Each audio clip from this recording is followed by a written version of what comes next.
We've seen so much drama, so much history here made for the footballers of Meath, but what it means is just one place remains in the 2025 All-Ireland football semi-final lineup. It's going to be decided upon in the 8th championship meeting between Armagh and Kerry.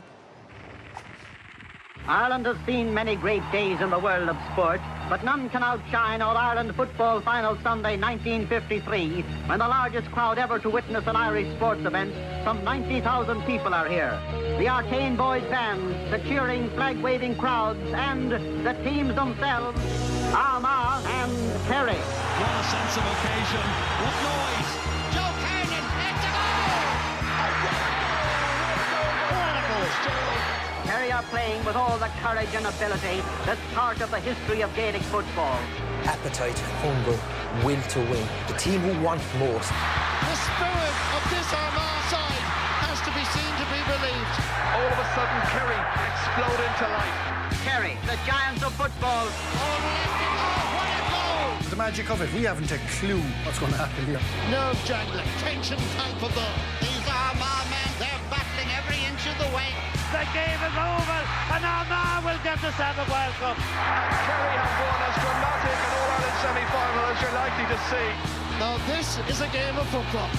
It's going to be advantage of the finish. Spread the word nationwide. Armagh the All-Ireland final. So it's all come down to this. And you would imagine Kerry fans in particular are eager to hear the team news, so let's head now to Dur. Thank you, Joanne. We're going to start with the champions. Armagh goalkeeper Ethan Rafferty has played against Kerry twice as a goalkeeper in 2 National League matches without conceding in either game. Fullback Barry McCambridge, a goal scorer here against Kerry last year, has recovered from a slight knock sustained early in that match against Galway.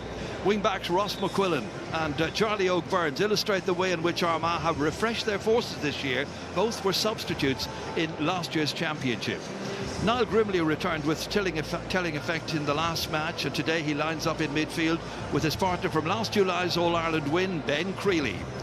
Top scorer Rory Grugan, with 22 points so far this year, was rested for the game against Galway. Last time he played here, he got 8 points against Dublin. Number 15, Rian O'Neill, may have returned later than others, but the man of the match against Kerry last year has been making his presence felt. 8 points so far this year in his last 3 matches. One change for Kerry. Mark O'Shea is in today in place of Micheál Burns. Elsewhere, the number 1, as usual, is Shane Ryan from Rathmore. He got his first taste of All-Ireland quarter-final action in the Super 8s back in 2019. Going further back, again, is quarterback Paul Murphy. He first played here in a quarter-final 11 years ago. It was against Galway. Well, because of Kerry's injury list, team captain Gavin White is listed to switch into centre-back today, with Tom O'Sullivan now moving out from his usual left cornerback spot. Those same injuries have hit Kerry hard in the middle third. Joe O'Connor has carried much of the workload, supported today from the outset by Sean O'Brien. At number 11, it's Shawnee O'Shea. He missed the loss to Meath, but recovered sufficiently to start against Cavan last week, where he kicked 4 points.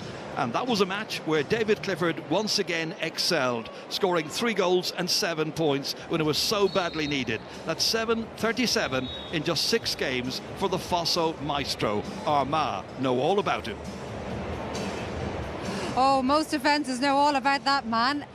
Tomas O'Shea came in here feeling a little bit confident, but once you heard that team and no Paddy Clifford coming in late on, did you change your mind a bit?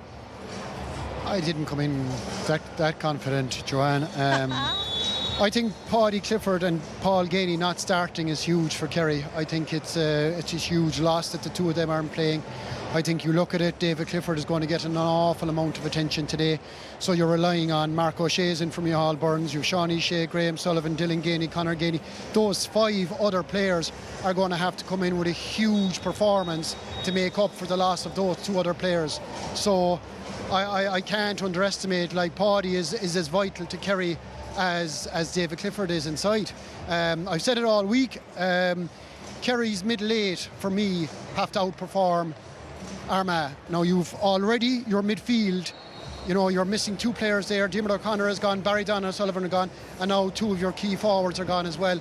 So it really is, you question the injury list that Kerry have. You wouldn't be as confident as you were if the 2 boys were starting. Conor Glass Armagh 2024 when they became All-Ireland champions versus Armagh 2025 and what you've seen so far and what you've played against so far, how do they compare? To be honest, Joanne, I think they're a complete different team. They've brought in different personnel to their team this year, and different boys are stepping up. They're maybe over-reliant on Rian last year to get a couple of big scores, but you have the likes of Dara McMullen, first year in the team, and he's probably on for one of the young players of the year. Oisin Connerty's put in another great performance after last year, and Ross McCullen, for me, he's been outstanding all year. That man from half back, he's maybe registered 2-3 points a game, and look, he's going to be on that stage today. And then Ethan Rafferty too. I think one man that's improved more from last year is Ethan Rafferty.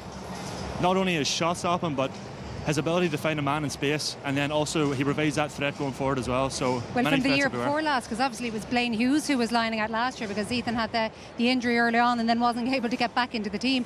But that in many ways is to sum up what Conor was saying, Lee, different personnel. But if he's in goal as opposed to Blaine Hughes, a different way of playing, and obviously everybody's playing differently given the rules. He's brilliant to watch anyway, I know that. The one thing I love about Armagh, and more so this year, is their variety in attack. They have depth, they have width, they have directness. A lot of kind of basketball similarities, the screening and the doubling back. And for me, when they get to Croke Park, they seem to exploit that space. And I do agree with Tom. I think that middle eight's going to be key. Like, we know how good Creeley is in there and Grimley on the ground. If they get going early on, it's going to be a long day for Kerry. My biggest thing is, Cambridge is going to give David Clifford plenty of attention, but have they enough support cast? And I think that's the biggest question for Kerry today. If they don't, Armagh have plenty in reserve as well. And you do think it will be Barry McCambridge going in, not maybe Paddy Burns? Last year McCambridge would be McCambridge. Yeah, has to be. He's their man maker. How do Kerry get the ball to David Clifford so he can somehow do damage? They win the ball in the middle of the field. Is that what you're relying on? They win the ball in the middle of the field, Joanne. Sure, how else would you get the ball into him? And that's the question that we have about it. You can be talking about, like, Kerry don't often come into matches where they're underdogs, maybe at this stage, but I think there's huge question marks over Kerry this season anyway. And I think whatever way you look at it, there's an awful over-reliance on David Clifford, but there's ever a day where you actually show up and actually perform. The likes of Tom Sullivan, Gavin White, Brian Begley, they're going to need to be absolutely dominant. Kerry are going to have to attack Rafferty. You have to go after their strengths, and part of their strengths is Rafferty inside and goal, their middle eight with their pace and their running. So there's an awful amount of boxes Kerry will have to tick. Now, the fact that Gainey and Clifford, it seems that it's surmountable, but as you saw in the last game, nobody would have given Meath the credit for winning ball around the middle of the park. Number one, they have to make sure they get Rafferty to put it up for grabs. And number two, do they have in Sean O'Brien, Joe O'Connor, Mark O'Shea, Graham O'Sullivan, do they have the men to win that dirty ball inside in the middle of the park? Wouldn't you absolutely love to know what that conversation was between Rory Crugan and Kieran McGeeney there a moment ago? This is the weekend for unexpected things to happen, so you never know. Agus Mós Mín Liv, Arish, Tá Torchtach Le Fáil, Oscaige Le Dara Canada, Agus Garmach Donacha, an RT player, Agus an RT News Channel. We've already seen victory for me this afternoon for Armagh against Kerry. It's Enda McGinley and Ger. Thank you very much again, Joanne. Well, just before the match gets underway now, there's going to be a moment's reflection, and that is because of the very sad news we got today of the late Tom McKay passing away. Tom from Newry Shamrocks. He passed away this morning, I believe. Tom had been the PRO for Crossmaglen Rangers for a period of some 20 years, and our deepest sympathy now to the family and to friends of Tom. Yeshlov Day, Gorev Anamuso.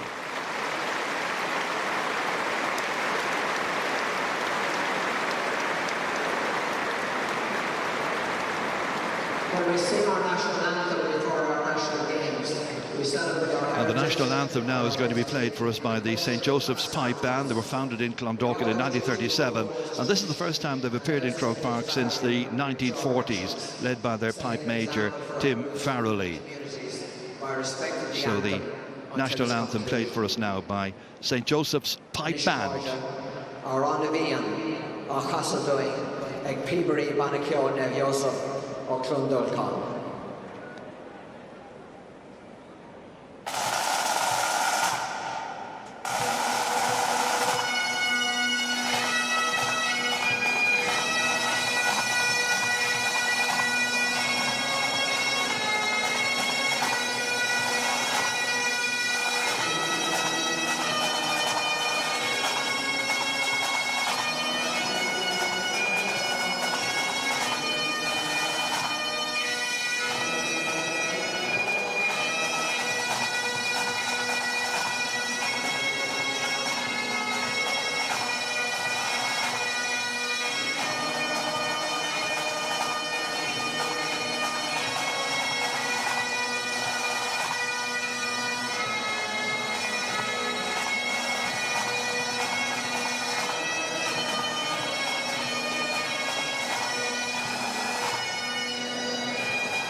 A packed Croke Park, perfect weather conditions.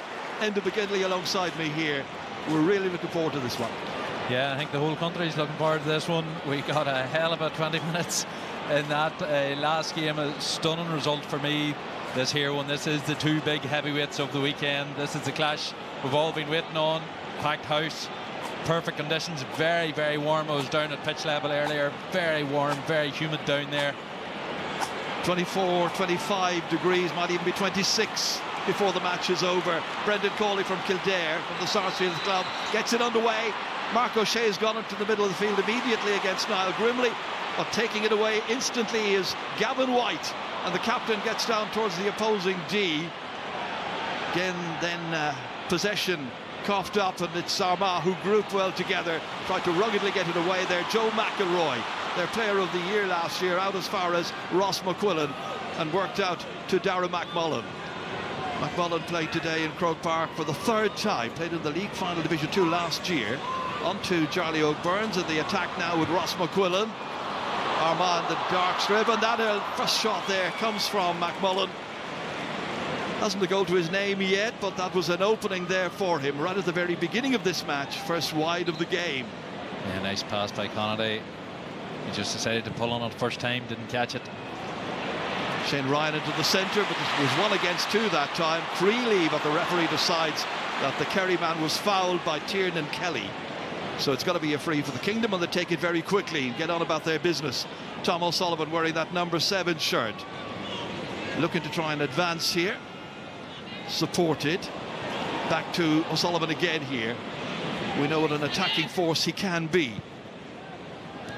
Out to Conor Gainey, only playing in his 3rd championship, Matt Conor Gainey, down on the ground there where he's once scored 2 goals and 4 points in a minor All-Ireland final. It was 10 years ago against Tipperary, and Jack O'Connor was his manager at the time. Sean O'Shea moving inside, looking to try and get the opening shot on target, and succeeding in that. Good start by Shawnee O'Shea.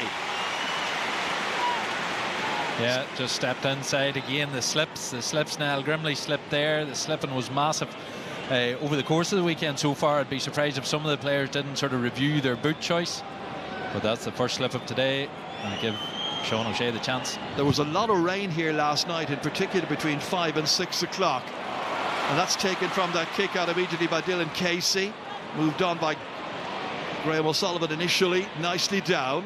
O'Shea again, he's going to cause problems, early indication. He's going for a 2-pointer here, really fancying it, backing himself, looking very, very confident in his ability, and why not? 3 points already in the match for Shawnee O'Shea. Yeah, brilliant strike from long distance, and there you see the reaction. Well, Kerry have the players who are more than willing to have a go from outside like that, as we've seen quite a few times in this championship. Both these sides playing a 7th championship match here this afternoon. Armagh with 4 wins so far, Kerry with 5. The 1 loss where Kerry were concerned, of course, against Meath. Now it's Oisin Connaughton, young player of the year, super player, wonderful footballer. Nice point by Oisin Connaughton, man of the match in last year's All-Ireland final. A man that has just raised even higher his own bar from last year. His pace is massive, his finishing, his creativity. He is a player that looks to have it all. Armagh pushed up there on the Kerry kick out, so they go to the middle of the field. Taken with a bit of difficulty there by Sean O'Brien, the Beaufort player. Nobody at all picking up Conor Gainey. The marking totally absent. He's able to go forward here, link up his brother Dylan down in the inside forward line as well, alongside David Clifford. Their cousin, of course, Paul Gainey, one of the substitutes today, not able to start. And likewise, if you joined us late, Paudie Clifford, of course, also ruled out from the start because of an injury. Dylan Casey trying to advance there, but Johnny O'Byrne goes back securely, going down to collect that one, under a lot of pressure there from Joe O'Connor. O'Connor working hard in the early minutes here, but it's the Armagh players composed at the back, playing it around here. That's Rory Grugan back. Ooh, it was short, left there for Barry McCambridge, but McCambridge got to it, out through Tiernan Kelly, and they move it forward now. Booted long by Darragh McMullen. It's a good passing range into Rian O'Neill. Holding on for dear life, surrounded by Kerry players, winning a free kick, an opportunity now to trim the lead, or maybe even get level. Done really well to win that, immediately beckoning Ethan Rafferty up the pitch. Brian Begla probably got away with a wee arm pull initially in that. Got the second free, and Ethan Rafferty first time today to see if his eye is in. Man who got 7 points in the last game against Galway, and that was 2 weeks ago, so they've had a full 2 weeks to recover from that. Top their group, of course, after 2 matches, having beaten Dublin here 4 weeks ago. They were straight into these quarter-finals. Kerry, meanwhile, have had a game last weekend. Kieran McGeeney, his side, qualified after those 2 games, and he's done a really good job. Now trying to put back-to-back All-Ireland wins together. Not easily done. So Ethan Rafferty, 5th highest scorer this year for Armagh. Their highest scorer being Rory Grugan, and then after that a couple on 16 points. He's on 15 so far. So going for a 2-pointer from outside the 45-metre line. Little or no breeze around. If there is any, it's probably against him. Catches it, but drives it away to the right-hand side, and that's a second wide of the game. Yeah, Armagh will be disappointed with opening. They probably haven't been as fluid in attack, but haven't been through the amount of football that they've been through. The one thing you know is that they will stay the course. Well, Kerry have waited almost 12 months to atone for the extra time loss to Armagh last year. Well and good to have beaten Armagh in a league game in March, but this is when it really matters. Shane Ryan booting it out towards Mark O'Shea, fisted back down quickly by Andrew Mernon, who takes up good positions and plays well away from that number 4 spot time and again. Here he is once more, moving through midfield, looking for the obvious pass to give. Finally plays it out there towards Tiernan Kelly. Rian O'Neill fancying, booting it inside into Charlie O'Byrne. Back it comes again outside that 45-metre line. Kelly once more. Al Grimley and Ben Creeley all alone inside the penalty box at the minute. 2 men being marked by Jason Foley, and Paul Murphy's there as well. This shot is up. It looks on its way. It's a 1-pointer scored by Oisin Connaughty. 2 for him. So 1 between them. Really good play here by Connaughty. Got into a good position, struck it fiercely. Nicely done. Seanie O'Shea then for Kerry, launching that next one down to Dylan Casey, getting his first touch. Good ball across here. Here's a chance for Conor Gainey. The pass from Dylan Gainey to his brother very nearly came off. Should have produced something better. Really good chance, and he knows it. Long boot out of defence that time by Ben Creeley, but it's Paul Murphy who mops it up in the Kerry half of the field, gives it out to Tom O'Sullivan. O'Sullivan looking to launch this next attack now alongside Joe O'Connor here, man who started the campaign with a wonderful goal against Cork down in Páirc Uí Chaoimh in the Munster semi-final. That's threaded through beautifully by Tom O'Sullivan. Back out it comes again to Paul Murphy, playing ducks and drakes here with the Armagh defence just at the moment. O'Shea nicely over once again to Brian Obiagli, looking to try and cut inside. He's done well. Obiagli hitting this one, and that's beautifully over. Nicely done by the wing-back from Gaeltacht. Cut inside Oisin Connaughty, composed himself and struck it nicely. There's the goal chance. It was a brilliant cross ball. It had come straight up the pitch from the kick-out. Just unfortunately straight at the keeper. Conor Gainey still waiting for his first championship goal, but he did score 2 goals and 10 in the National League for Kerry. Andrew Mernon back in midfield, and they decide to play it all the way back as far as Paddy Burns, the man who plays his club football in Down with at St Mary's Burren. On to Joe McElroy now. McMullen, second big season for him, but he's been an ever-present really since the opening league match of the year back in January. And they're going again here, looking to try and get this one on target. The ball, however, has gone left And it's gone wide, and that's a third already missed. Goalkeeper slips as he kicks this one out. Gavin White trying to get to it, does extremely well. Took on the responsibility of winning that. 2 or 3 Armagh players were after him. Good commitment this time, however, by Armagh and by Tiernan Kelly. Kelly's there. Kelly's going for it. Oh, great save. It's gone over the bar. But what a good save. Tiernan Kelly will be happy with a point, but really, there was a goal there for the taking. He ruggedly cut past Dylan Casey, struck it smartly, but Shane Ryan equal to it. Yeah, brilliant from Shane Ryan. The 2 men outside him, that'll be the question, should he give it? But Shane Ryan really quick on the restarts. Nicely down here to David Clifford, looking for his first scoring contribution. Put it to the wrong side, however. First wide of the day by a Kerry player. Kerry still 1 up. That was the shot. That was a fabulous save by Shane Ryan. Powerfully hit. It was a brilliant save. Really was. But that's maybe their approach. They know they're a wee bit vulnerable in midfield. Another slightly dodgy kick out, but Kerry know their weaknesses in midfield due to the injuries. But Shane Ryan's been really quick on the restarts, and maybe that's one of their ways of trying to mitigate that. McMullen gives it off to Tiernan Kelly. Back it comes to Peter McGrain. Scored a point against Kerry last year in the first half in their semi-final beating. Then he was withdrawn and didn't make the team for the final. Charlie O'Byrne did come on in the second half of that. Here's Rory Grugan planting it deep in there on the 13-metre line. In there foraging for it. Creeley tries to get to it, but it's once again Shawnee O'Shea back there working hard, helping out.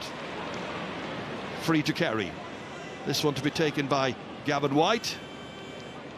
Man who scored in Kerry's last 3 All-Ireland quarter-finals, including a goal here against Derry 2 years ago. And he is driving them forward once again from a deep position, Gavin White. McMullen comes across, tries to limit his effectiveness, tried to hold him up, but in doing so fouled him.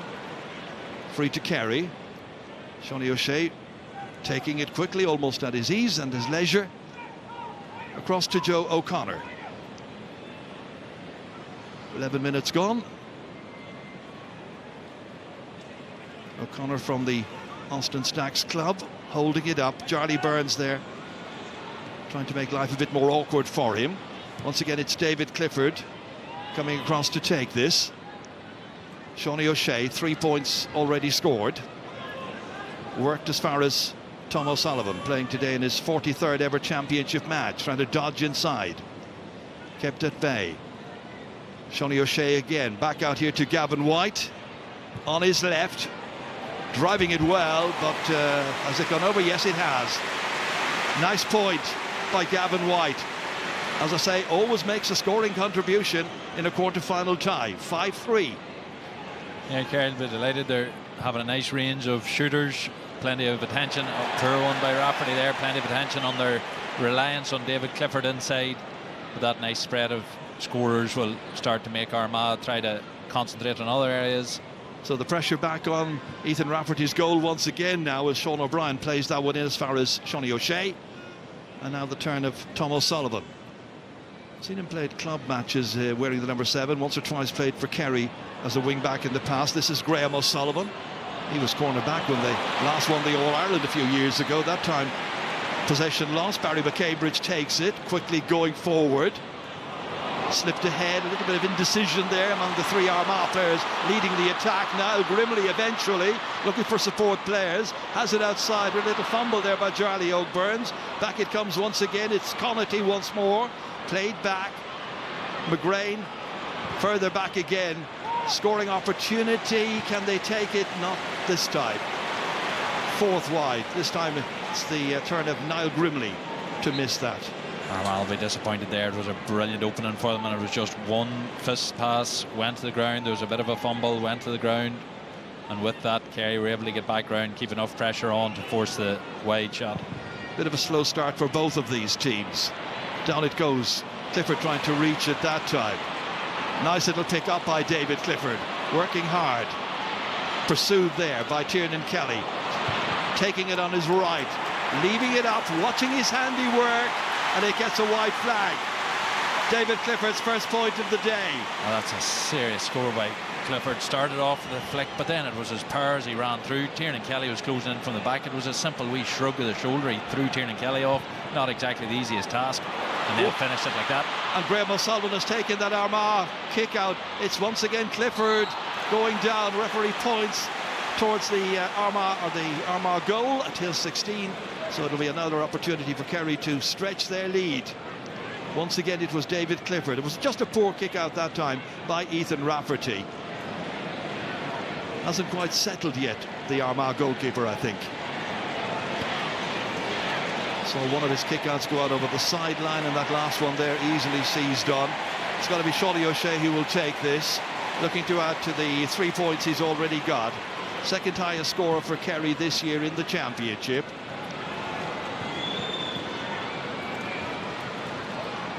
Straight in front of the goal, no real difficulty for him. First one to come from a free. 7 points to 3. Kerry will be very satisfied with their work in the opening quarter of an hour. Yeah, absolutely. The main thing, they're contesting well at midfield. I suppose that middle third, Tomas was talking about it at the start of the show, that middle third is vital. They're more than holding their own in there. So Rafferty now wanting to make sure of this one. In two minds again, trying to ping it out there, and he does well, extremely well, from one player to another to Andrew Murnan. And then gradually moved forward here, once again by the very energetic Andrew Murnan from St. Paul's in Lurgan. Where's number 14, but plays in so many different positions, impacting the game. Charlie O'Byrnes. Where he goes, Dylan Casey's going. Here's Rian O'Neill. Holding it up. Fed inside, and it's Joe McElroy who takes it on this time, challenged by Joe O'Connor. On to Charlie O'Byrnes again, and then Rian O'Neill eyes the target. Looks to be going away on the right-hand side. And they've already had 5 misses. That's a lot in 16 minutes of play. Yeah, so the shape Armagh's playing with when they're attacking is very set over the first couple of ones. Niall Grimley, Ben Creeley always head off inside the penalty box. That time Tiernan Kelly was up there too, outside the arc. They keep Rian O'Neill for the likes of the 2 pointers that he just had. Rory Gruganby's out there too, and then Oisín Connolly, of course, the strike runner. Well, Tiernan Kelly is playing, to all intents and purposes, as an inside forward in this match, not as a number 6. It's a line ball once again here to Armagh. Rory Grugan ready to take it. The languages teacher from St. McCartan's College, I think, in Monaghan. Here he is again. Moving across here, unhindered. Eventually, Sean O'Brien from Beaufort tries to go across to put some pressure on. Oisín Connolly darting forward, supported here well by Grugan. Checks. Back it comes once again to Charlie O'Byrnes. Joe McElroy now. Turning was Grimley, and Charlie O'Byrnes has a go with this one, and he does extremely well.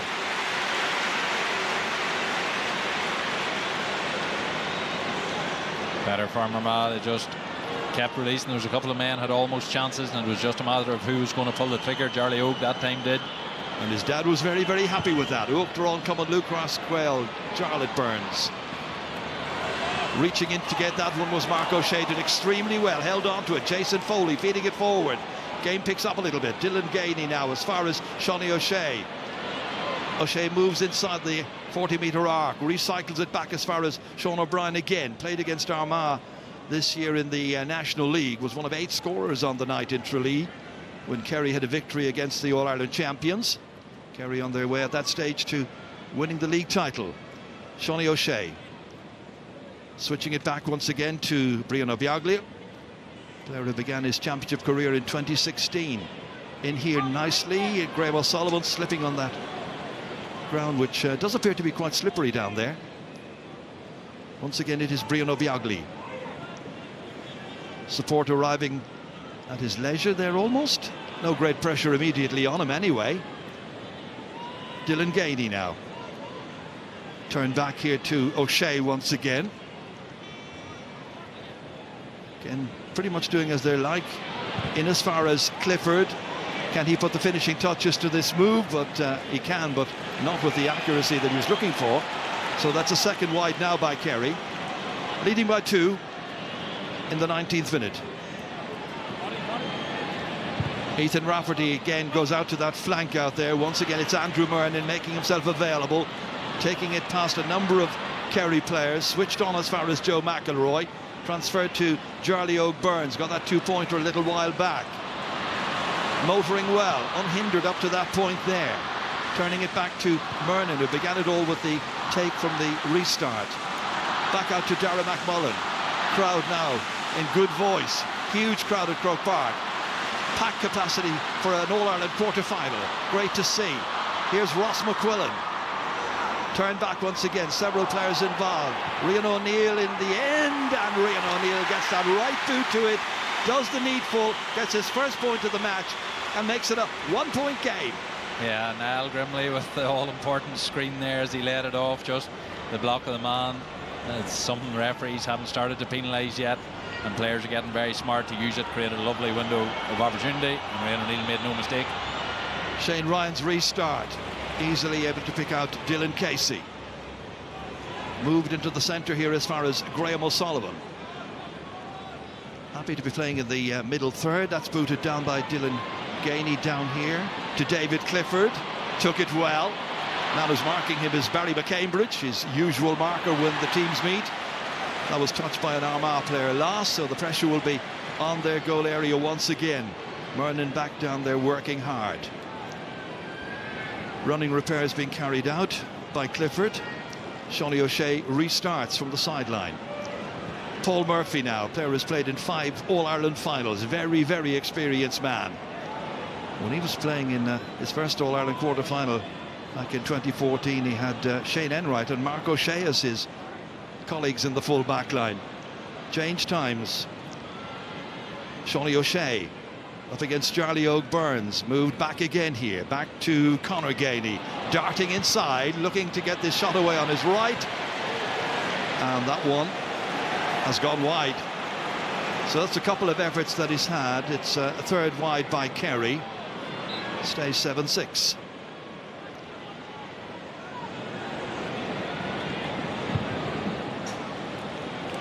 Taken with difficulty that time by Charlie O'Byrne.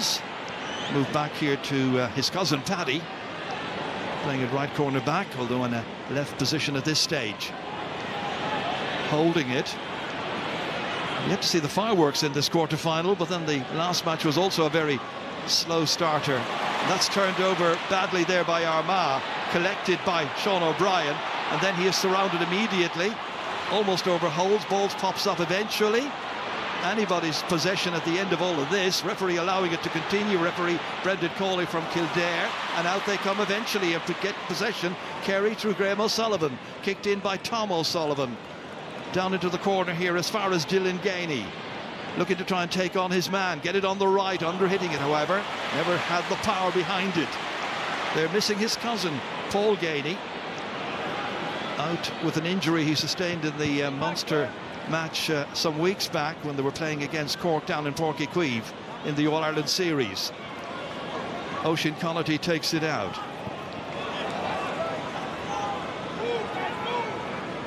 Just holding it and waiting, then spotting a free man up ahead of him here. That was Ross McQuillan, trying to take it around Paul Murphy. That's never easily done. Murphy was fouling him. Free to be taken by Rian O'Neill while Murphy's arguing about it. On they go quickly, up there as far as Niall Grimley, holding, bringing it outside the 40-metre arc, back towards Rian O'Neill, but anticipating that was the Kerry defender. I think it was Jason Foley who got there, and Paul Murphy switches it back once again. Great defending by Foley that time. We don't always see an awful lot of him, but his little interceptions from time to time are absolutely critical and crucial. That time it's a foul by Ben Creeley. Kerry still ahead by just a point, as you can see. 23 minutes gone. Mark O'Shea. Again, slowing it down here. Sometimes over-elaborating, but all the time being extremely cautious. Well, that's been the nature of so many of the teams we've been watching all this weekend. Nobody wants to lose possession. Yeah, certainly we've had more prolonged phases like this. And reopenings, Kerry have been good at creating reopenings. They've missed a couple to date. And that's Shawnee O'Shea. He's not going to miss one if he's given a chance like that. And he's now on 5 points, the game's top scorer. And there's a change coming up for Kerry. Tom O'Sullivan, is it? Evan Looney is the one who's coming on, number 18. And it looks like Tom O'Sullivan is the one who's being forced off. Now, they've had enough problems with injuries. Evan Looney is only coming on for his 3rd championship match, the Dr. Croke's player. Very, very little experience at this level. So Jack O'Connor's hand is forced once again by an injury. So Barry Dan O'Sullivan, Diarmuid O'Connor, now Tom O'Sullivan. You've also got Paul Gainey out. You've got Paudie Clifford out. That's a quarter. That's a third of a team, definitely. It's not even just a third of a team. It's so many of your top players. It's exceptionally unlucky when you get injuries, and really, really unlucky if they're top players. It's 1 against 1 down there, and it's Grugan up against Obiaglia. Reinforcements arriving. Rian O'Neill trying to curl it in, but doesn't get quite enough on that. And out it comes to Joe O'Connor, yet to impose himself on this match. But they're still 2 points in front. Tom O'Sullivan was actually assigned to Ross McQuillan, which sort of sums up the threat that Kerry have seen with Ross McQuillan. Evan Looney, certainly Croke's man, plenty of pace, attacking wing back, so he might well suit that. Might be a matchup that they'll stick with. Well, this is his big moment now. This is Evan Looney switching it there to David Clifford. Moved back once again to Dylan Gainey. So many young players who've either won senior All-Irelands like the David Cliffords of this world, or minors and under 21s, and that's Graham O'Sullivan, and he is an All-Ireland winner, and that's a first point for him in this match. Did really well, held off the attentions of a couple of Armagh players there. Wasn't easy, got the kick in, and it was a good one. 9-6. Yeah, Kerry will be happy enough. That's a style of attack they've used repeatedly. There's been wee balls inside, and then they're cutting small openings, fast hands. They're shooting from good ranges. They have missed a couple. Bad one. That's very, very short again here. Going down to collect it is McGrain. While the goalkeeper was taking that kick out there, I could see Ross McQuillan here, and here he's got it now, but he was pointing to the goalkeeper, give it to me, but he never got it that far. McQuillan has it now on an advantage. Rian O'Neill comes to take it from him. There's space on the far wing. Once again, it's Charlie O'Byrne.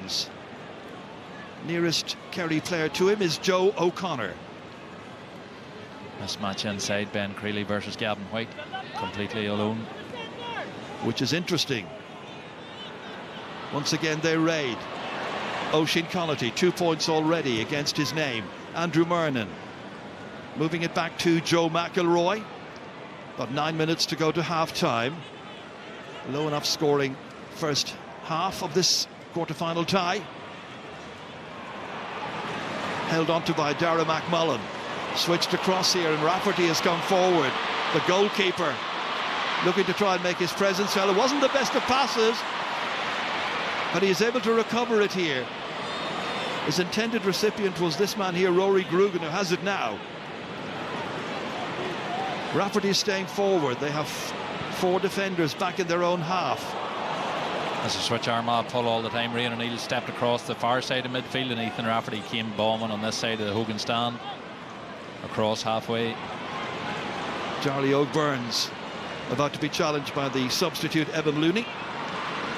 Murnan picks it up, tries to go forward here, moved outside, and that shot from an angle was a difficult one, but taken on and scored well by Oisin Connaughty, and he's got a third in this game, and now it's 9 points to 7, and it's Connaughty who comes up trumps once again. Yeah, that matchup is exceptionally difficult. It's the one probably Kerry haven't got on top of at the minute. Paul Murphy at the minute is matched up, whether they've somebody else or whether they just stick Murphy and keep with him. Big reach in the air to win that one by Ben Creeley. In fact, it's Niall Grimley who came down with it. Now Rian O'Neill, the Crossmaglen Rangers player, into Joe McElroy, looking to try and draw level perhaps with this next attack. Maybe an outside shot. They'd be happy with one if they can get a point. It's McElroy, nicely kicked. He's got that one. First of the day for Joe McElroy from Armagh Harps. 9 points to 8. The game hotting up in the All-Ireland quarter-final. Yeah, came from a kick out again. Shane Ryan just lost at the far side. Lots of pressure being exerted by the Armagh players to force him into making an error, and he's done that. It's intended for Dylan Casey. It's Grugan who has it. There's a goal for the taking. Grugan gets his 6th ever championship goal. An error from the kick out by Shane Ryan. It comes after 29 minutes. I think the bigger error was Dylan Casey. He was backing away from the lane rather than getting as close to that lane as he could. That allowed Tiernan Kelly in front of him, and from there it was full fast forward to the net. At the other end it is Shawnee O'Shea trying to get Kerry their next score, and he's succeeding in doing that. A 6th of the match for Shawnee O'Shea. Good reply immediately. So one between them again, except now it's Armagh, one in front. Good response by Kerry. But Armagh have been living on the edge. They'd one almost in over the line. Some of the Beaton Rafferty's ones at the arc, the short ones to the arc, are just about clearing it. But it was actually Shane Ryan and Kerry that got burnt. From the kick out here, it's fisted down by Jason Foley. Onto it quickly, there came the number 18, Evan Looney. Looney enjoying himself down there. His first time to play championship at Croke Park in a senior All-Ireland match.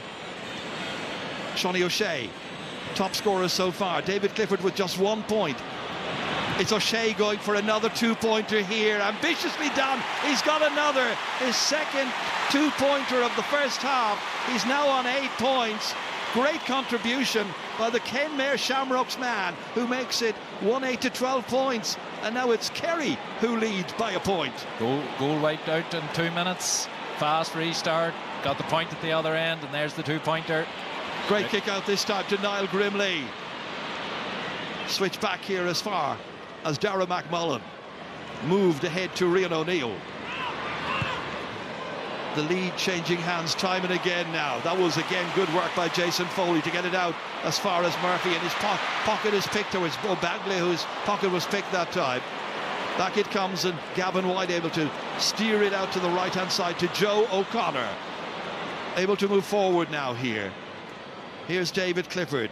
A point so far. That was his position as well last year, by the way, against Kerry. He got 4 points in the match, 1 from open play, 2 from frees and 1 from a mark. So they've tied him up to some extent, but they haven't tied up Shawnee O'Shea. Sean O'Brien taking it. All the way back once again. Armagh didn't punish it that time, but it's something they've done really well. Forwards tackling, overturning defenders. We've seen it in the Meath game, that massive turnover that got their second goal.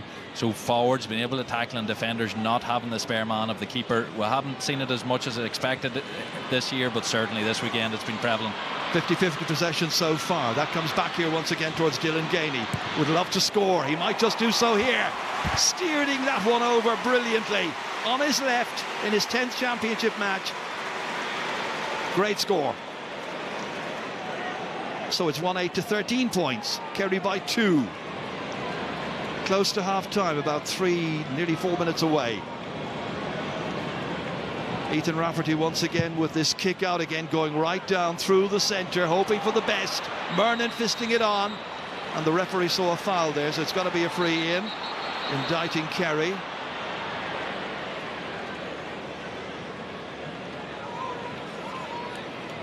Once again, it's Rian O'Neill with the ball in hand. Brandon Cawley just asked Rian, "Are you shooting?" And Rian said, "I am," but then he put it down. And back and Ethan Rafferty up there. Paul Murphy just was leaning a wee bit at Andrew Murnan. He would know that Murnan's so strong in the air. He was trying to get physical with him because he knew he wasn't going to out-jump him. Brandon Cawley called it as a free. So it's Ethan Rafferty anyway who comes forward to try and hit his second free with a bit more accuracy this time. It's not easy. It's a long distance out, 50 metres from the target. Pretty still day considering the weather conditions we've had. Very, very warm. Extremely humid. Looking to add to the 15 points that he's already got in this year's championship.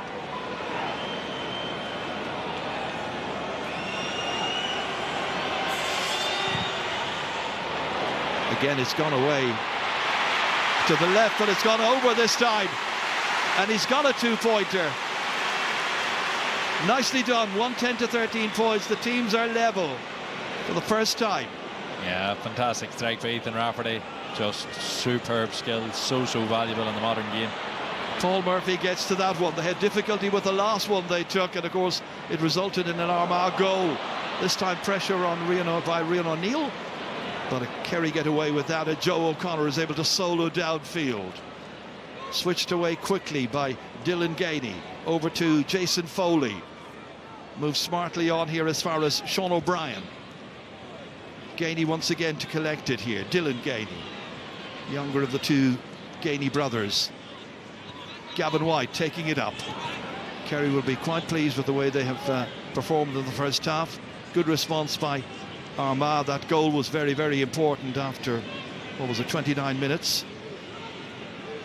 Gainey, he's already scored one, feeling hot, having a go, but the umpire this time going across and waving it wide, and that is Kerry's 4th wide of the game.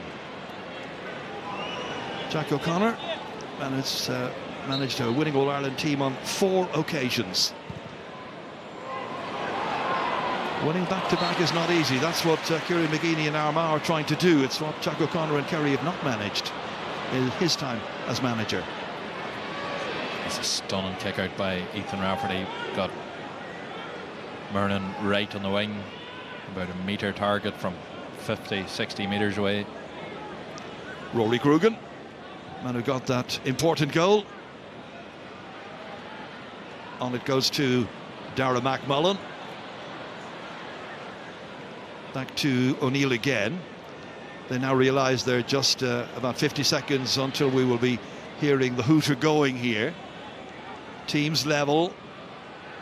Onto it comes Peter McGrain. Much more involved this year. He's played further out the field other than a right or left corner back. Here's Andrew Murnan. Turn back here towards Joe McElroy. Now will Armagh be the ones who will get the final scoring opportunity of this first half and take a lead with them into the half-time break. There's been a real impact of the hooter, these sort of intriguing, we shall use that famous word again, plays where nearly both teams recognise this is now the final phase of the game, and there's a real value put on a team being able to eke out a score through controlled play and time it, that they score on or after the hooter. And equally for the opposition, it's a great win to stop them doing just that. So there's a real edginess to each of these final phases. Armagh's now springing the trap. With McElroy on his left, having a go, and he's put it over the bar, and he's got a point. It's a 2nd point for Joe McElroy, and so it is Armagh who will take the lead in with them at half-time. Just a point ahead, but two very evenly matched teams so far. McElroy cracking it with his left, and the 30-year-old gives his team the edge after 35 minutes of football. Only goal of the game was scored by Rory Grugan. It came as a result of a problem with Kerry on their restart from Shane Ryan out towards Dylan Casey, intercepted by Grugan, and he did the rest. A lot for the managers to discuss at half-time. The destination of the semi-final place very much in doubt still. Armagh 111, Kerry 13 points.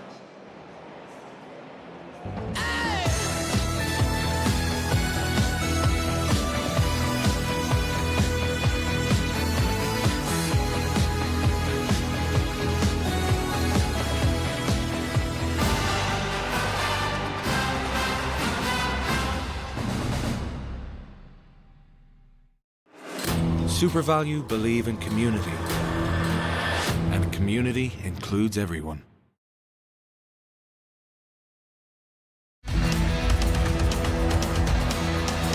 Take the edge off the night. Dublin have beaten Limerick, one of the stories of the year. Look at the scenes. Look at the joy. Can you believe this? Goal chance. Buried. He's going to pull the trigger.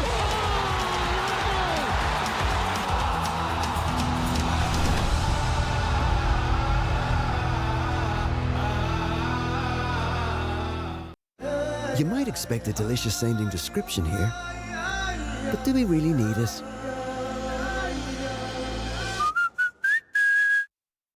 It's the final weekend of the Harvey Norman Big Sale and your last chance for deals on big screen TVs. Experience exceptional clarity with the 55-inch LG C4 OLED TV and get a €150 Harvey Norman gift card for $1149. Or for a truly immersive experience, get the 55-inch Samsung S80 OLED TV and get a €50 Harvey Norman gift card for $949. With our best price guarantee, why shop anywhere else? The Harvey Norman Big Sale must end Monday. You realise you copied Saoirse in on that email? I know. What am I like? Here she is, we're fired. Aoife. Saoirse.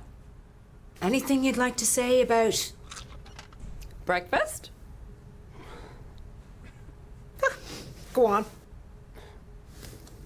Aren't they great? Great, yeah, lovely. Did you go to the restaurant? Good food, good mood from Aldi. I always said it wouldn't change me, and it hasn't. Winning the lotto was amazing, but you can never forget who you are. The values you have don't just disappear. William, do you want anything from the shop? Yeah, well, it was. The National Lottery. It could be you.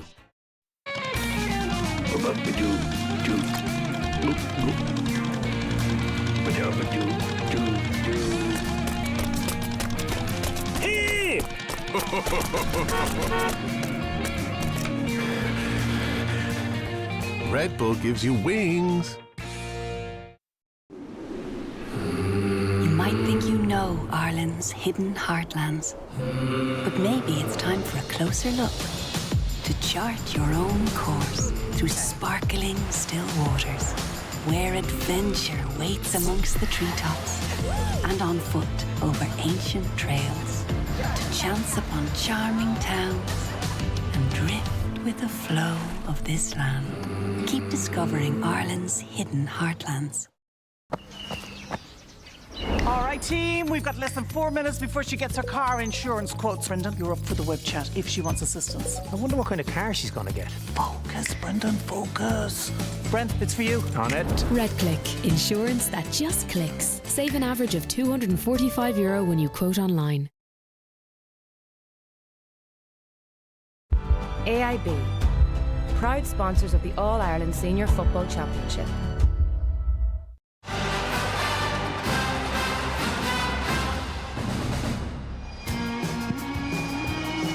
Well, skills win you game and errors lose you games as well. Rory Crugan's goal made a big difference at that opening half, as did Joe McIlroy's late point. He does make big late interventions at Croke Park, doesn't he? This one has given Armagh a 1-point lead at the break against Kerry in this All-Ireland quarter-final. A long, long way to go, though, yet, Lee Keegan. As we look at a lot of the stats are quite similar as well. Yeah, it's been a fascinating first half, Joanne. It seems to be a battle of the kickouts. Possession's been key, and yeah, a bit more of a free-flowing first half in the first game. The Crugan goal, did it nearly come against the run of play, Conor? It sure did, because Kerry were actually doing really well off their own kick-out. It was just purely down to the pure execution and bad decision making by Shane Ryan. Look, Kerry were doing pretty well in the long kickouts, but if you give a ball away like that and give Rory Crugan a 1v1 with the keeper, he's going to scroll them all day. So Shane Ryan will be disappointed in himself. You can also see there's a heavy press. So if Armagh are investing that many numbers inside, he's just got to beat that press and go long, because they were doing pretty well. Are we blaming Ryan? It was a terrible entirely? goal to give away. Terrible goal. Terrible timing too, because Kerry were going pretty well, and I know Kerry reacted really well after the goal, but that's cynical, and you can't afford it at this level. But they were doing so well and working so hard. They basically gifted them a goal there and no need whatsoever to do it. So they'll be disappointed with that. And I know you found that frustrating, because you obviously were concerned about the Kerry midfield, but you did feel that actually they were getting on top at times, especially from the kickouts in that Yeah, don't get me wrong, Armagh are after banging 1-4 from kickouts, but Kerry are also after scoring 5 points from kickouts, Joanne, and they're competing in the middle of the park. Anything long that's going, they have kicked 5 points off Rafferty's kickouts alone. So they are doing well in the middle of the park. They're tackling really, really hard. They have turned Tyrone over tackle-wise. They're all the same scored 5 times from that. But I suppose Sean Shea has been outstanding. David Clifford has pointed out So they're going to have to come strong in the second half with the same. Conor, why did Rafferty go short so often in that first half? Ethan Rafferty has a lot of things in his locker. Like, he can go short, maybe a man long. So what my take on it was, he was trying to invest Kerry's number in to put a higher squeeze on. They got a couple of hands on the ball at the start, but as soon as Kerry started inviting the numbers in, pushing more people inside, that's the time to go long. And Ethan Rafferty's 2-point free kick came off, going long straight down the middle, because Kerry had invested so many people into the press. We talked an awful lot about the fact that Paudie Clifford wasn't starting. How were Armagh going to stop David Clifford? And yet it was another man who stood up there, as he has so many times in the past. Why do we doubt him? Sean O'Shea, yeah. It's the question I had about him before the game is, has he got that attacking instinct again? And today he has just been absolutely awesome. Armagh, to fair to him, they haven't put a man marker on him, so he has got the space to do damage. But I love this little play here, 1-2 with Clifford, and Armagh sit back off him. They allow him to shoot. Sean O'Shea takes out at ease and pops it over for a 2-pointer, and that was kind of setting the tone early for Sean O'Shea. What I love about this score, Graham O'Sullivan has been brilliant in the first half. He's taken this little pox of space at the centre and he's popping it back to a runner, and he gives that back to Sean O'Shea over the bar again. And again, Kerry going down the centre, and I love about this, Sean O'Shea puts the head down, goes around them, he half senses goal chance, but he takes his point again. And that's been the story so far, the first half. Like, 7 points can't be sniffed at, and he's just been brilliant. He's really taken on the leadership role. I think only for Sean O'Shea, Joanne, the big thing was Paudie Clifford and Paul Ganey weren't starting. Now they're after getting to half-time, they're after missing a goal chance, they're doing well.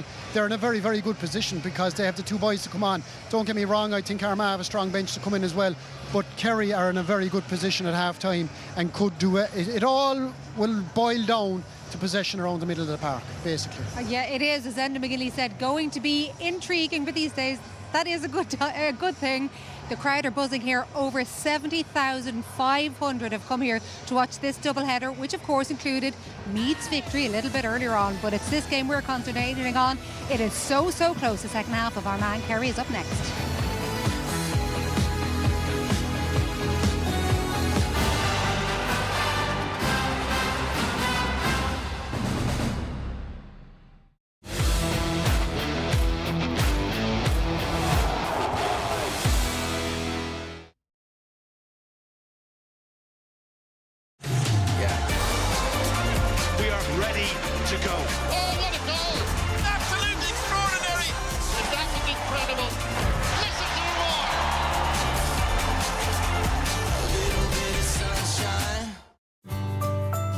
Make more meals for less with Dunnes Stores, where you'll save on ingredients to make delicious hot dogs.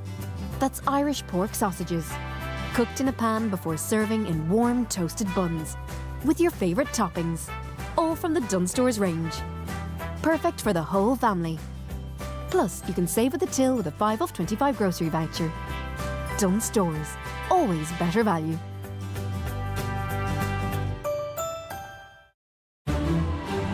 Huge bubbles are inflating all over New York City. Sources are linking this phenomenon to the new colossal bubble mascara. That's right, Jade. The combination of these two elements inflates 100% of lashes, causing the buildable bubbled volume we're seeing. New colossal bubble mascara from Maybelline, New York.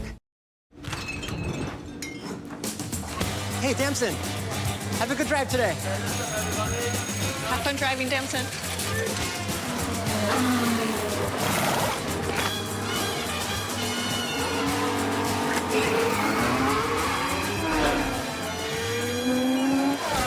Fastest stop in sports, 3 letters. Wow.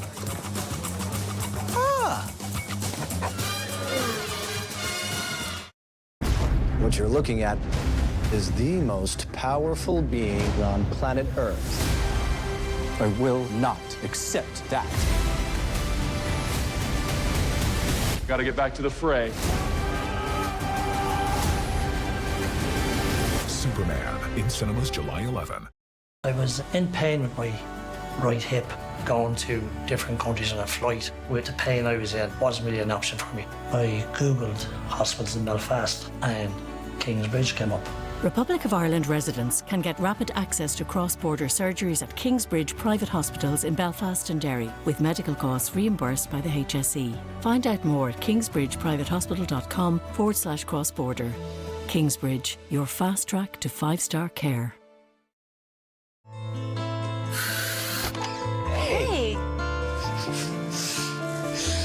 I'll be back in a second.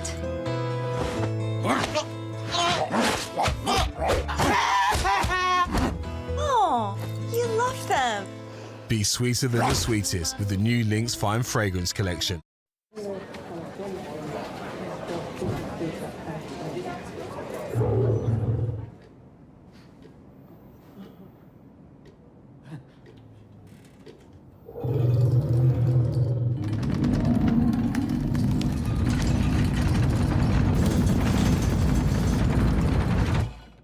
Got Big McDonald's hunger? The new Big Arch is here.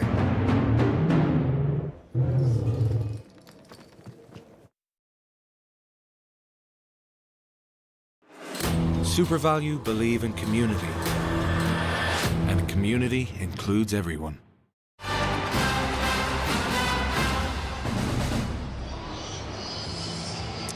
All-Ireland hurling semi-finals meet Camogie quarter-finals on next weekend's live offerings. Almost certainly not the final four.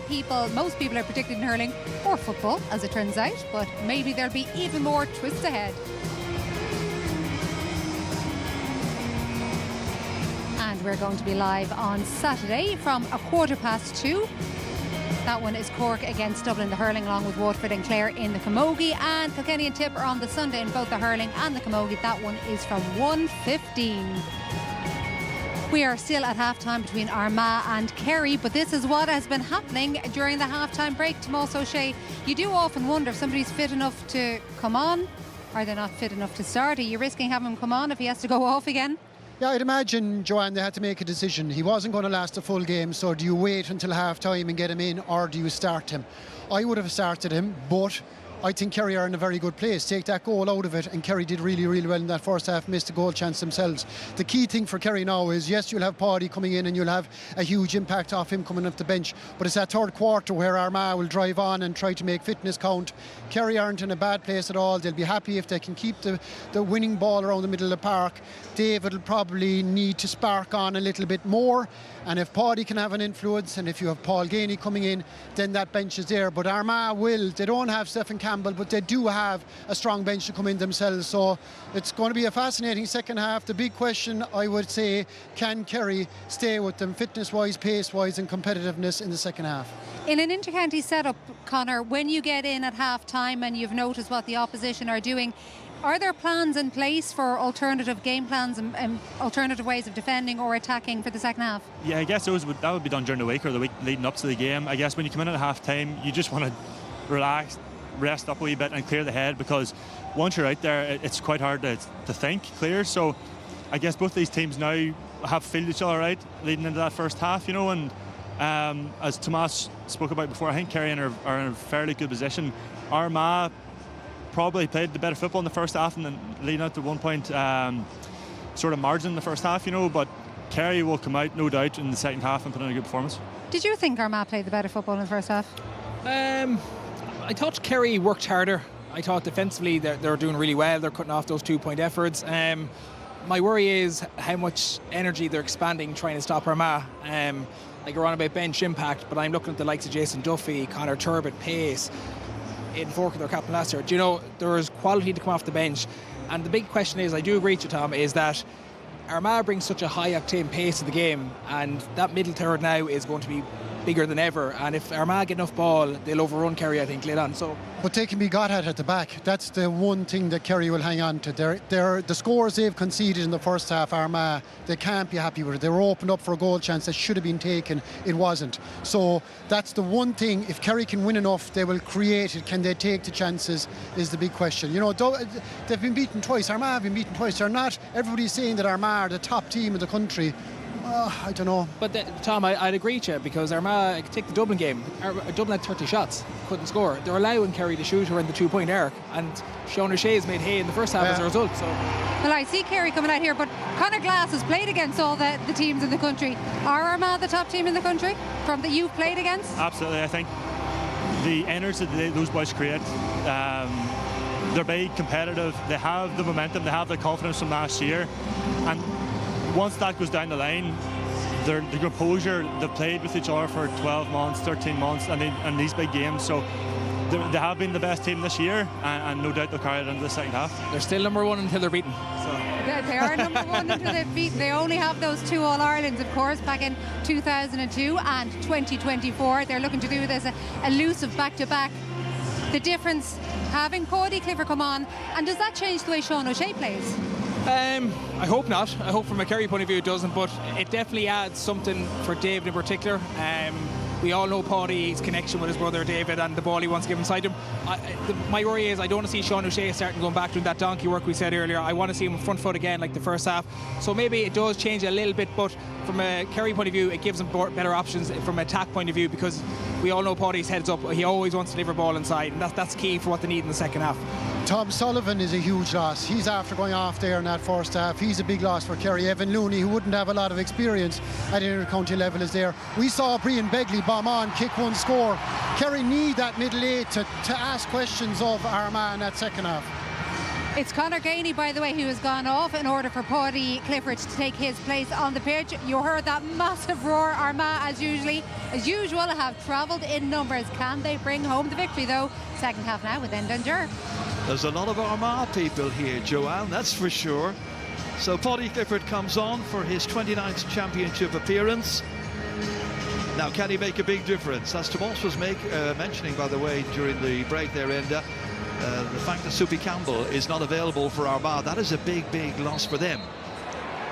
That's massive. He's the person that just lifts Armagh, signals sort of a push for home among both the players and the supporters. I'm surprised Paddy Clifford's actually in. I thought maybe they'd use it to do it a wee bit later on and lift the team, but from the start. We just missed something there. The goalkeeper was not on the field when the match restarted, and Rafferty has just come back out now and sauntered back in towards his goal area.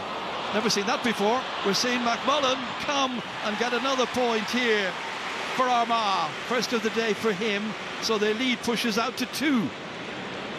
Again, Oisin Connolly, key in that move, released him. He came in, it was probably second guessing in terms of going for a goal, took a simple option. Well, Ethan Rafferty is back in now anyway. Fortunate to get away with that. Fortunate that Armagh won that throw-in.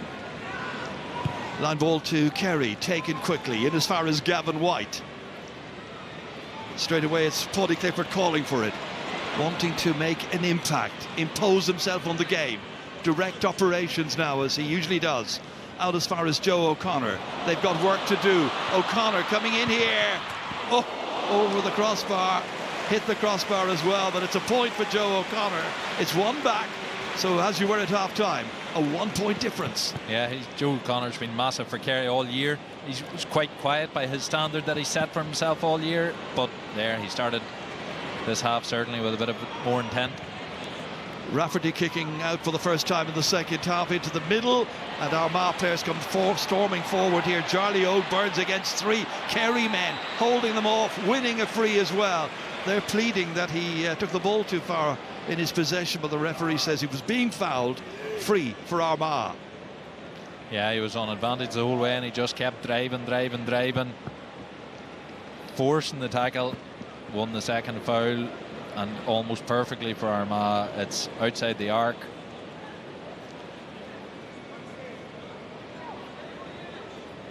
Concern for Kieran McGeaney.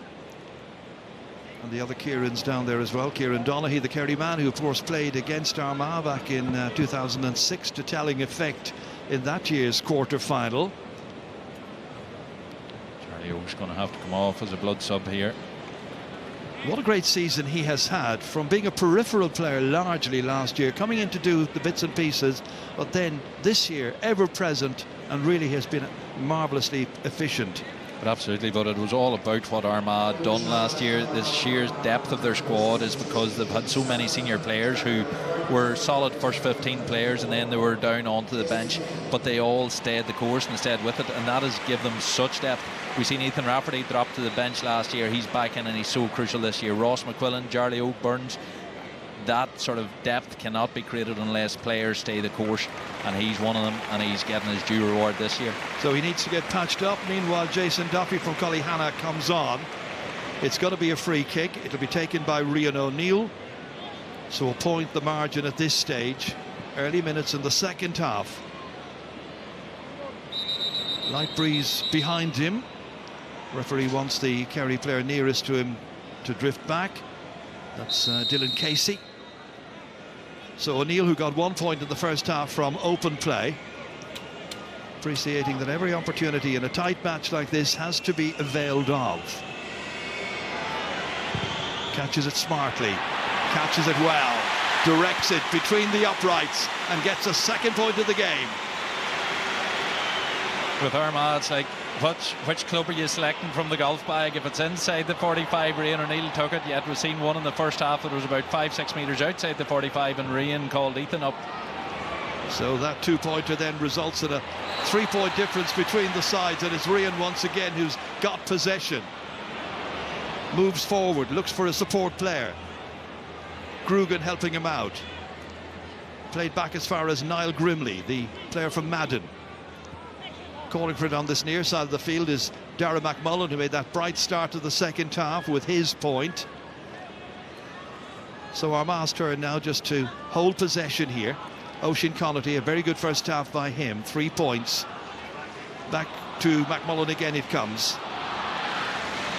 Switch there for Jason Duffy, first touch for him since getting his opportunity to take part in this match. Entire right side of the field is empty at the minute. Can they work that entire empty side? They're trying to. McElroy across to Connaughty, dodging inside, dodging back out again.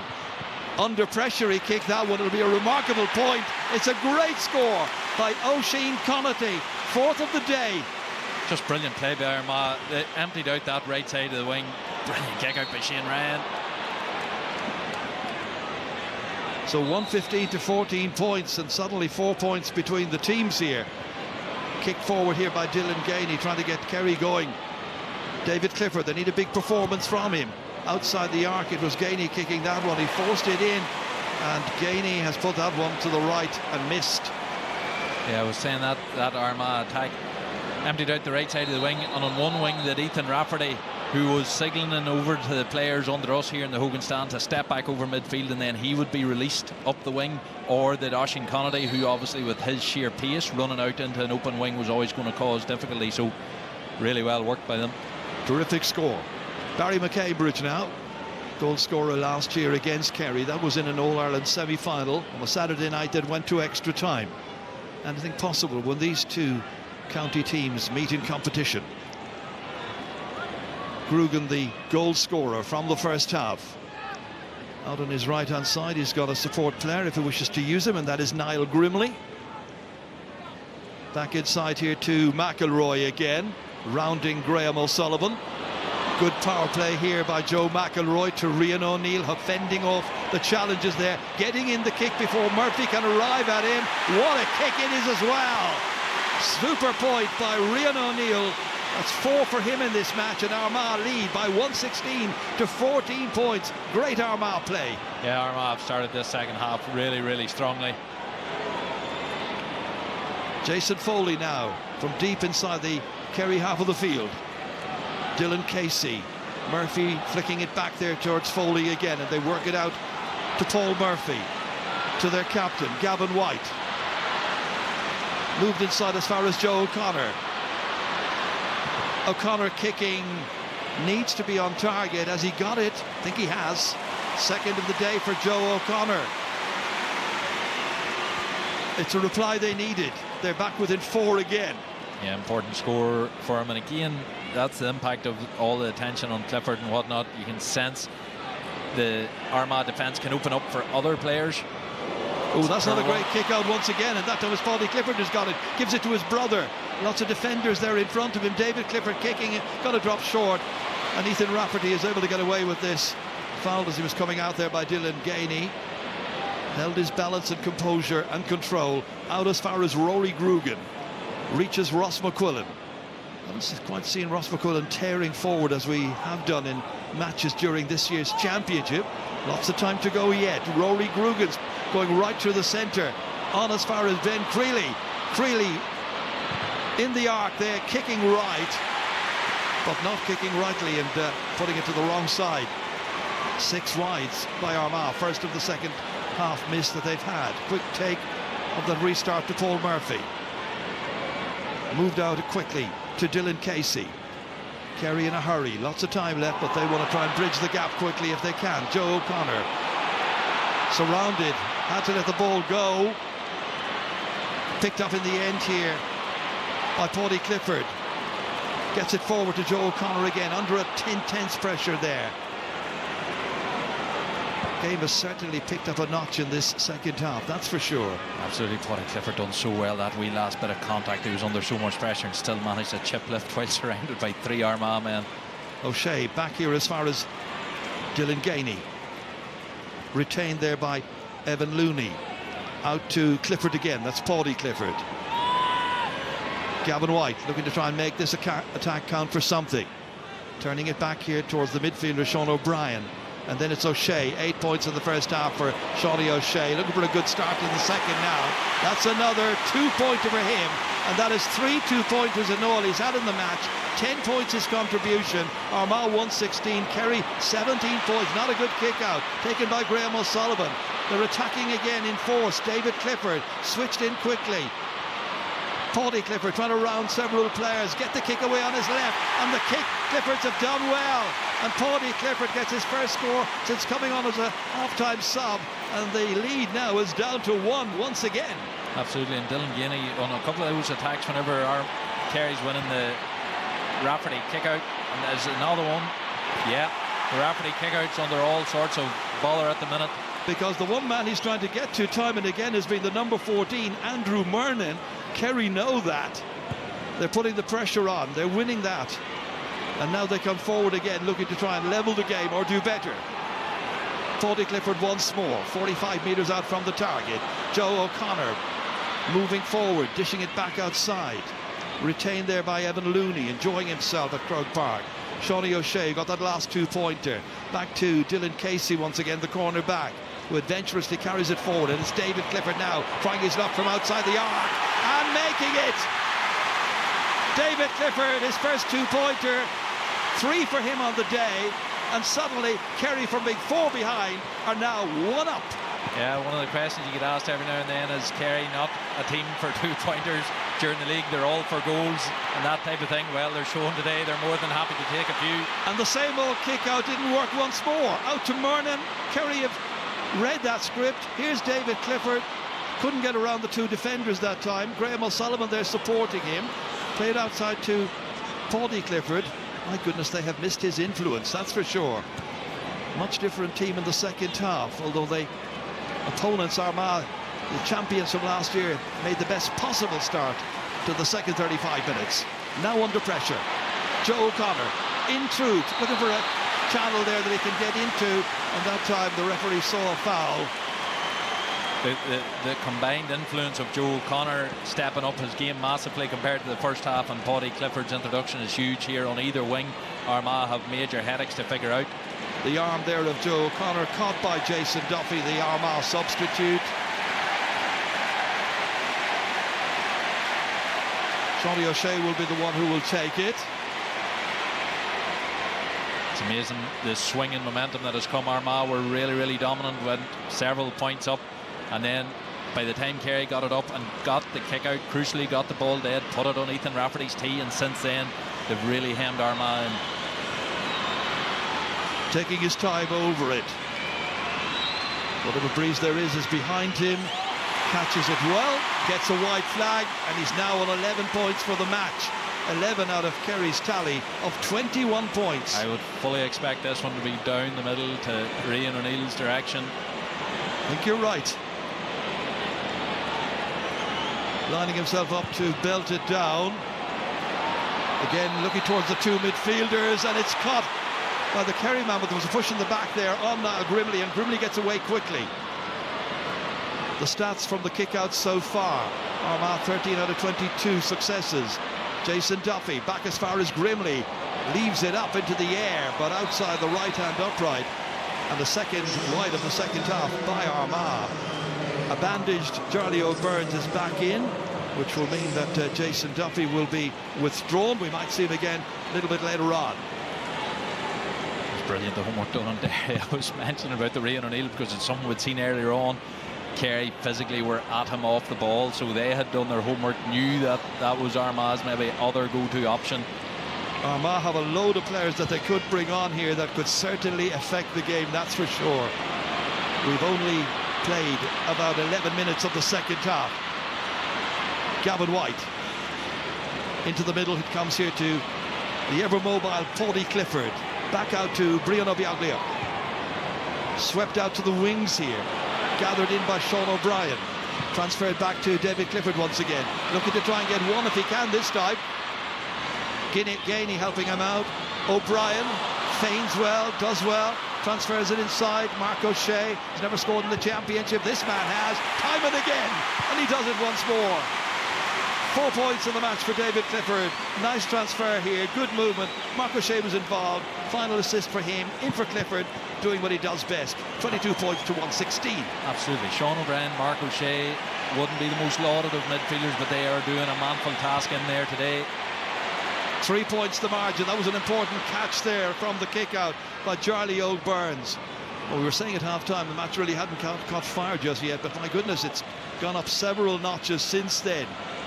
Armagh with a better start in the second half, but a great response by Kerry. Loads of time left, thankfully. Connaughty advancing, menacing. Turned back by Grimley.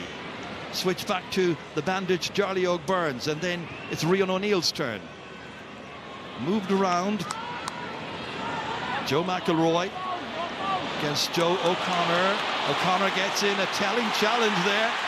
Bodies clash, Kerry turn it over. Messy by Armagh, they overdid it.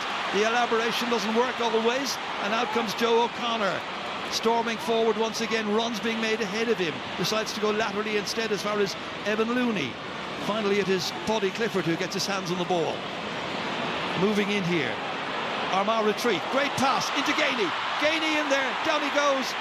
No penalty awarded. Waiting for the referee, and Armagh come away with it. Was there a push in the back? Out comes Ethan Rafferty. Armagh get away with it anyway, one way or the other, because the pass was in towards Gainey, and he might have taken a goal chance there. It's Rian O'Neill instead. Rian O'Neill took the ball on the other side of halfway. He was actually the third man up. Paul Murphy was nice and alert to it. Made sure Brendan Cawley knew about it. But this pass here, I think that pass was actually meant for Clifford. I was watching Clifford in a huge battle with Cambridge to get released for it. 8 points without reply by Kerry at this stage. This was Gainey, and there he was. Barry McCambridge's hand, like that has to be surely that's contact on the back.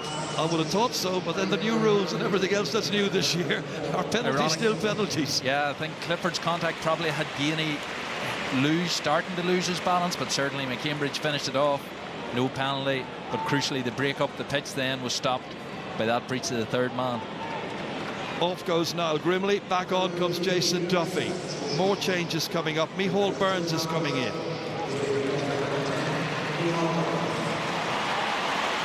And the player Micheál Burns is going to replace is going to be Mark O'Shea. Contributed that last pass there, which resulted in the last David Clifford point, the fourth he has scored. Free to Kerry in the middle of the park to be taken by Paul Murphy. And Mark O'Shea, who did a right good job today, came on in the game against Cork in Páirc Uí Chaoimh the last time they played them, and was badly needed that day. Another change here, and on comes Conor Turbett.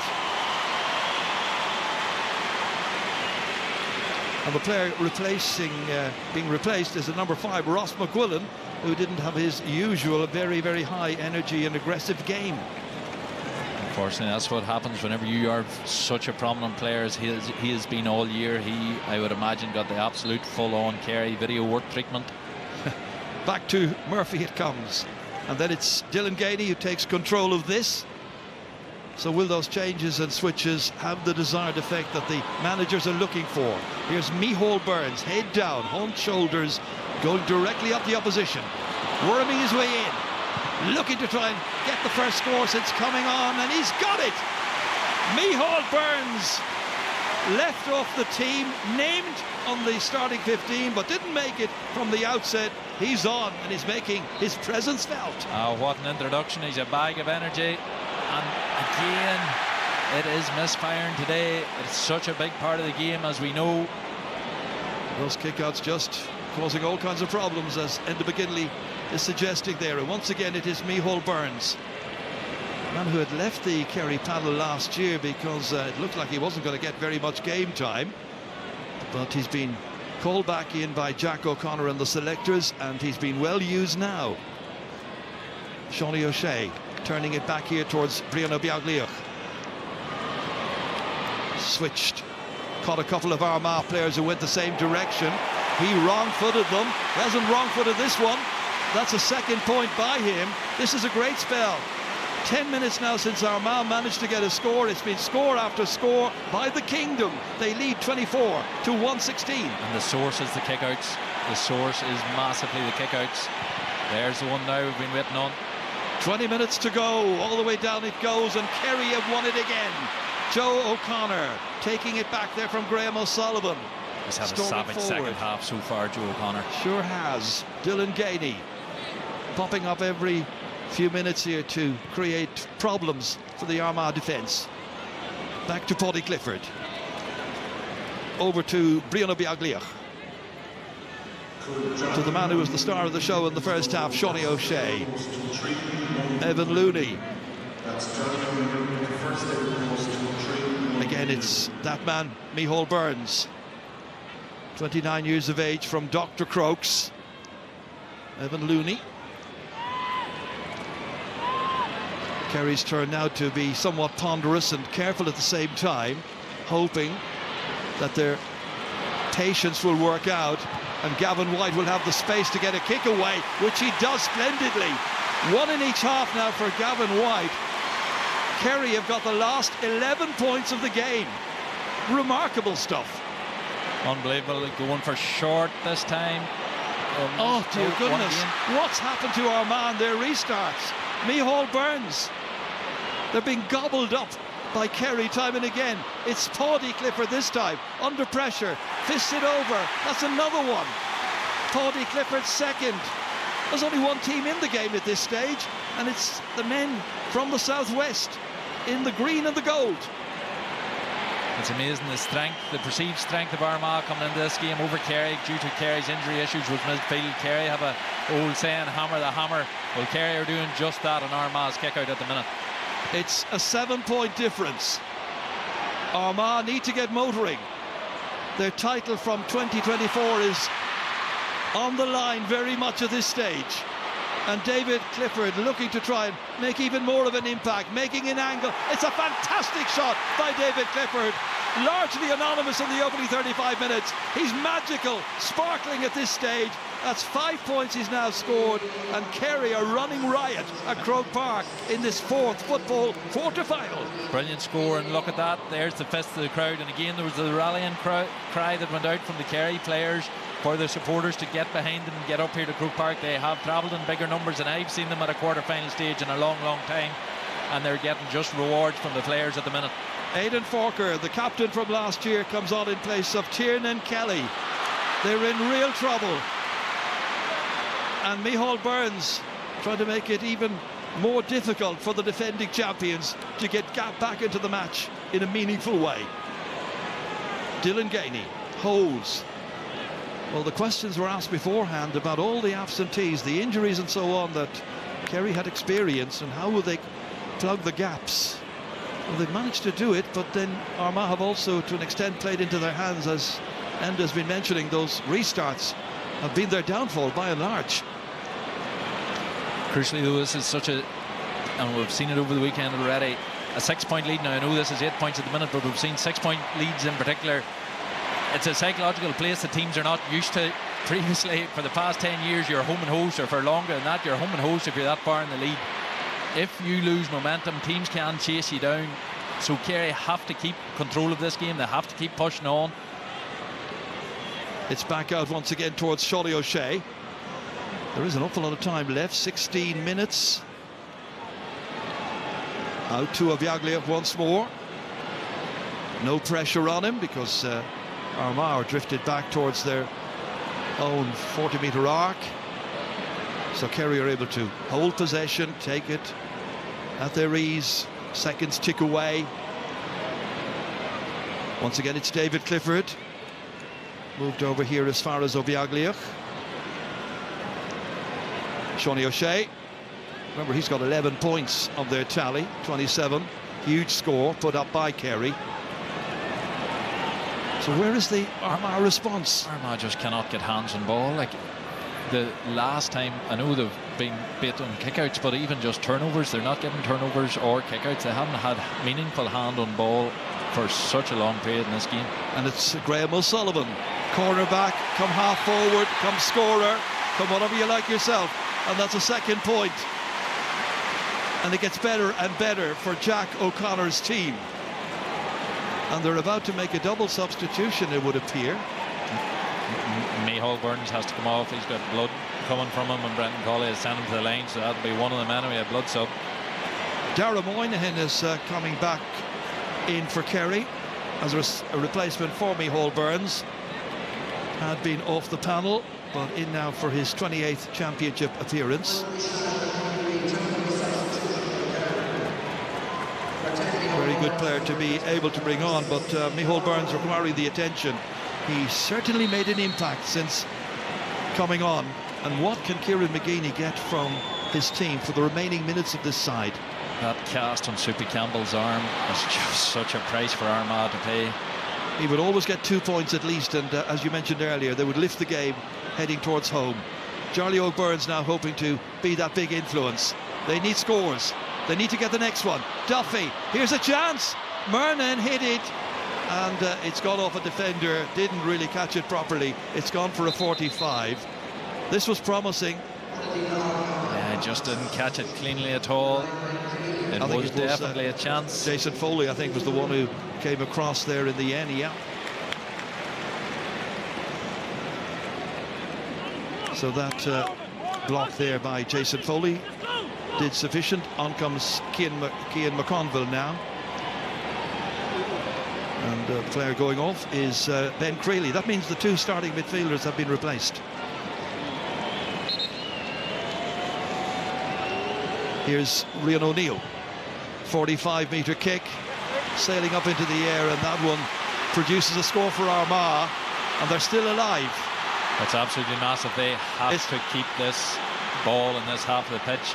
It's their first score for some 15 minutes. And those 15 minutes were absolutely costly for the defending champions, because Kerry came from 4 behind to amass a big lead. Gavin White was pulled back, but the referee says you're on an advantage, keep going, and he does. And we're now, as you can see, within about 13 minutes of the finish. Graham O'Sullivan. David Clifford. When it was most needed, he came, he delivered, he scored. He does what David Clifford does, and it's another 2-pointer, and that's a second for him. 7 points in all his contribution. Kerry 30 points, Armagh 117. Is there any way back for the champions? They're 10 behind. Back on goes Micheál Burns, and the player who is going to make way, I assume, is going to be Dara Moynihan. Yep. Dara, who played in the Meath game, which was the one dark patch on the Kerry scorecard this year, defeated by the team that won the first of the quarterfinals here this afternoon. Armagh are cracking up because that's 2 kickouts Ethan Rafferty's actually got away. But both have been stopped for the substitution to be completed. So there's the position. With 13 minutes left, 10 between them, can Armagh yet find a way back from the hole in which they have allowed themselves to be in? They're going forward, and it's Aidan Forker leaving it off to Charlie O'Byrne, kicking for one if he can get it. He's put it away left, however, and that is 8 wides, 3 coming in the second half by Armagh. Really poor wide by Charlie Ogue. Their fans had travelled here in huge numbers from early morning to Croke Park, confident that they would be able to take on and beat the Munster champions, the league champions as well. Since these quarterfinals were introduced back in 2001, Kerry have been in every quarter-final, and now looking good for a semi-final place unless Rian O'Neill and company can do something special. Oisin Connaughty chipped nicely forward here for Cian McConville to come on to. A goal would do nicely if they could get it. They need it. They need something special. That time it was Shane Ryan standing up strongly. They'll go again. Oh, another fine save that time. A real rasping shot. It produces a point. But this was marvellously done. Double save there. That's the first one. And this one here, he got his fingertips to it. Yeah, brilliant by Cian McConville. In fairness, that's exactly what you want your subs at. Really sharp hands there to release the first goal chance, and then reacting quickest to the ball, to the save, and hammering it over the bar. Well done. So McConville has made it a 9-point game. And with the 2-pointers that are in this new set of rules that we're enjoying during 2025, yet to be firmed up, of course, at special congresses in October. But right now, going well for Kerry. They're enjoying themselves, holding on to their lead as best they can, and a very sizable lead. Evan Looney, Jason Foley. Armagh have been so unbelievably consistent this year. Yes, they've had a couple of defeats, but the performance level has rarely ever dipped. The second half, things have went worse for them than I've seen at any other stage. Under pressure again now here. David Clifford holding it up. Doesn't need to do anything terribly fancy at this stage. The clock is the enemy of Armagh at this point in time. Kerry look to manage the remaining 10 minutes of this game. Gainey inside, nicely forward, but then it is given away by Graham O'Sullivan. And that is Cian McConville back there collecting it for Armagh, moving it forward here now. Turbott's involved. They need to get it downfield. They need to get the next score. On they go once again with Joe McElroy. I expected Armagh to attack that turnover with greater pace, but maybe that just shows the energy sapping nature of the conditions today. Yeah. 25, 26 degrees in Dublin. Turbot carrying it across. McMullen curled in there by Rory Grugan, and that one has gone off the hands and wide, and it is wide number 9 that time. Peter McGrain, the one who touched it last. Disappointed Armagh young fans there. Yeah, unless a major spark comes, Armagh's looking deflated there. That's a great take by Joe O'Connor. He's worked his socks off in this match. There was a suggestion in the past week that Jack Barry might even have been added to Jack O'Connor's panel for today's game. He's back from Australia, but that didn't materialise. All the other players who have done their bit have contributed handsomely. Micheál Burns has come on, little cameo role for him. Dylan Casey was up there, back once again to Burns, and he hammers this one over the crossbar, almost like a man making up for lost time, getting more game opportunity here and getting his second score in this All-Ireland quarter-final. Certainly a man keen to make his point. That kick out works out. Whoops, knocked to the head of Jason Duffy. Aidan Forker carrying it forward again here as far as McMullen.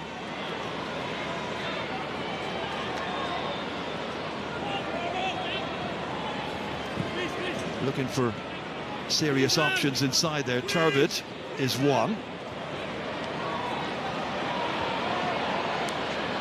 Nobody really in an old-fashioned number 14 there, in there waiting for it, however, to just cause some bit of variation in the way in which they approach each attack. Connaughty, 4 points so far. 2 more here would do very nicely. He's got it. 6 for the day for Oisin Connaughty. And now the margin is down, 31 points to 23. Yeah, he's been a man much quieter in this second half, where the likes of Joe O'Connor has really stepped up and produced a huge second half performance. Oisin Connaughty, so prominent in the first half, has been kept much quieter. It's Evan Looney that's actually picking him up. Looney's got himself a yellow card. I think I saw Killian Spillane coming on. There he is. Must be wondering what he's got to do to get more game time. Coming on to replace Dylan Gainey.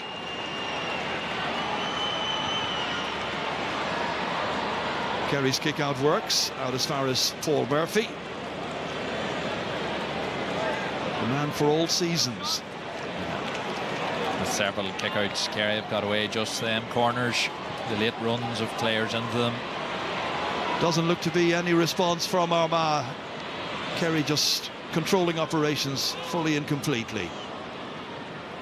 Paddy Clifford switched across as far as Obiaglio.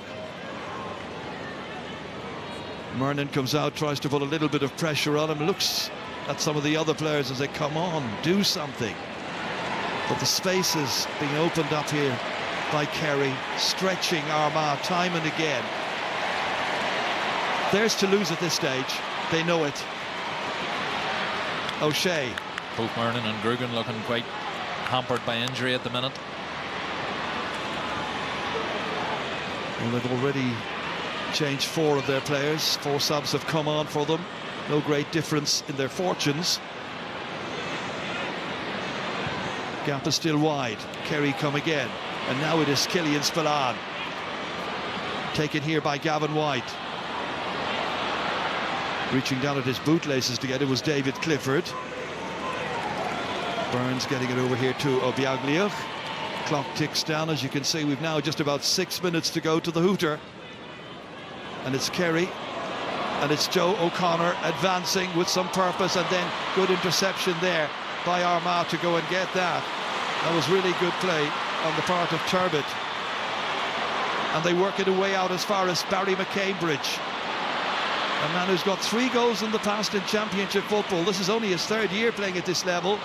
Worked it in as far as Connaughty. Can they work a goal? Is it possible? Good stop that time by Shane Ryan, just as McCambridge was ready to pounce. They did their best, Armagh, to create a goal opportunity, but couldn't produce it. Yeah, it was definitely a goal opportunity that McCambridge, Grugan and Connaughty all up the pitch, 3v3. Brilliant defensive work by Kerry, managed to shut it out. They got an extra men back. Shawnee O'Shea. Well, there'll be a 2-week gap before the semi-finals. Here comes Killian Spillane. Back outside once again it comes to Micheál Burns. And Kerry now just knocking it around. All this while there's an Armagh player being treated. There's also a Kerry player being treated. Play continues. They're in the other half of the field. Burns chucks it into the corner once again to Shawnee O'Shea. Did so much of his good work in the first half when it was badly needed. Remember, Armagh led at half-time by a point. Struggling right now against David Clifford and company. Shawnee O'Shea looking at the target, eyeing it up, firing it in with decisive skill and accuracy. He's got 12 points for the game. Magnificent contribution, and he makes it 23 points to a goal and 20. That's 32 points to 23. That was the goal effort again. Yeah, absolutely, and Shane Ryan done well. Out strong, there's crossover for Barry McCambridge to put in, but what a second half from Kerry. Even the first 10 minutes was actually all Armagh. The momentum was completely with Armagh, but then Kerry stepped it up to a gear that we have not seen from them all year, and they've been relentless since then. Armagh look tired. They've got several players on the pitch that look to be carrying knocks. They're already down maybe 4th sub. So unfortunately for Armagh, it would look as if their race has eventually run. Peter McGrain got a yellow card for that incident you saw there. We've just seen Shane McPartland come on. A very disappointed looking Kieran McGeeney. It was always going to be a very, very difficult ask to win All-Ireland's back-to-back. That has been the story, apart from the Dubs and their 6 in a row. Paddy Burns. 4 minutes left before Kerry can celebrate. They're 9 points in front at this stage. Jason Duffy. Quality involved. In for McMullen. Still a possibility. Here's a jersey pulled there quite blatantly. It was Colm O'Neill who had his jersey pulled. He's come on. Paddy Clifford, the player involved. Armagh will have the free kick just outside the 13-metre line. The referee says to the Kerry players, back you go. So can they get a late goal here? Rian O'Neill, 13 metres out, against the might of the kingdom, boots it at them, they stand firm, they get it out, and it's Jason Foley who's prepared to suffer the injury there as he takes it out, but he fouled as he was coming out, and it's got to be another free for Armagh. So once more it'll be Rian O'Neill. Bit of late excitement for Armagh fans, but the game is pretty much up where they're concerned. Behind at this stage by 9 points. So he goes again then. Goes short. Work back in. And again, good block this time. That was Shane McPartland's effort, and that one's gone for a 45. Nothing coming of this. McPartland did his level best to try and work it in, had a go, but lots and lots of bodies there denying him. I think Micheál Burns was one of them. 45 to Armagh. Well, they won a great championship in 2024. Not too many people would have marked them down as favourites at the beginning of the championship, that's for sure. They came back strongly in this one. They're still battling, still trying, still hoping for the level best. McPartland in there, and eventually it's Joe O'Connor, bends his back, takes it out, and Kerry now with about 2 minutes to go before that hooter will sound. Micheál Burns, and they'll start making the preparations for 2 weeks' time, and the semi-final of the All-Ireland Championship. Who they'll be playing, we'll know when the draw is made later.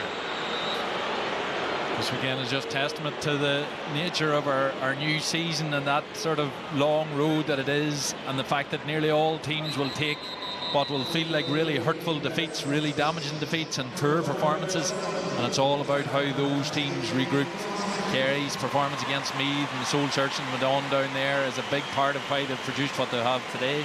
Meath, the disappointment over Louth, losing to Louth, and what they've done since. Tyrone were really poor against Mayo and yet have turned it around and are sitting in a semi-final too. Jamal Kennedy comes on for his second championship appearance, the Kerrins O'Rahilly man late on. He'll be there when that hooter sounds in another under 2 minutes. So we just wait for this kick to be taken.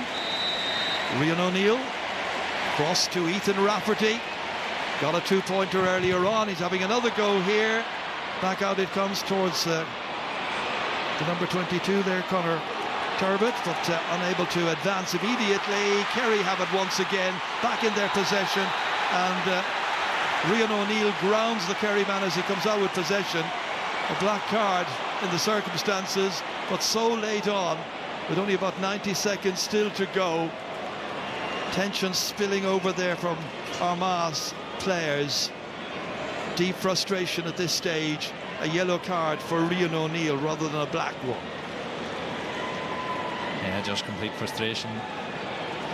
The plaudits today is Kerry's. They've produced a fantastic performance, particularly with their middle third, which was the biggest question mark for them. There we see them pulled down by Rian O'Neill, but as I say, it's frustration now for Armagh, disappointment, but what a run they had. And yes, it is only a quarter-final, but the effort and how close they were to get back up to that level of going back-to-back was remarkable.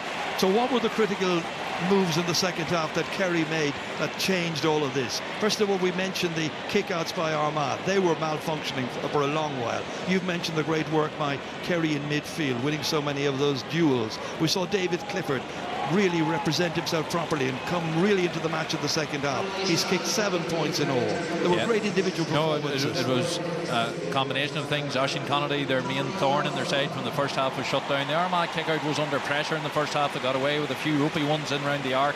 Kerry maintained that pressure. Joe O'Connor really stepped up. Paddy Clifford really stepped up. And as things started to fall their way, they managed to do significant damage on the scoreboard.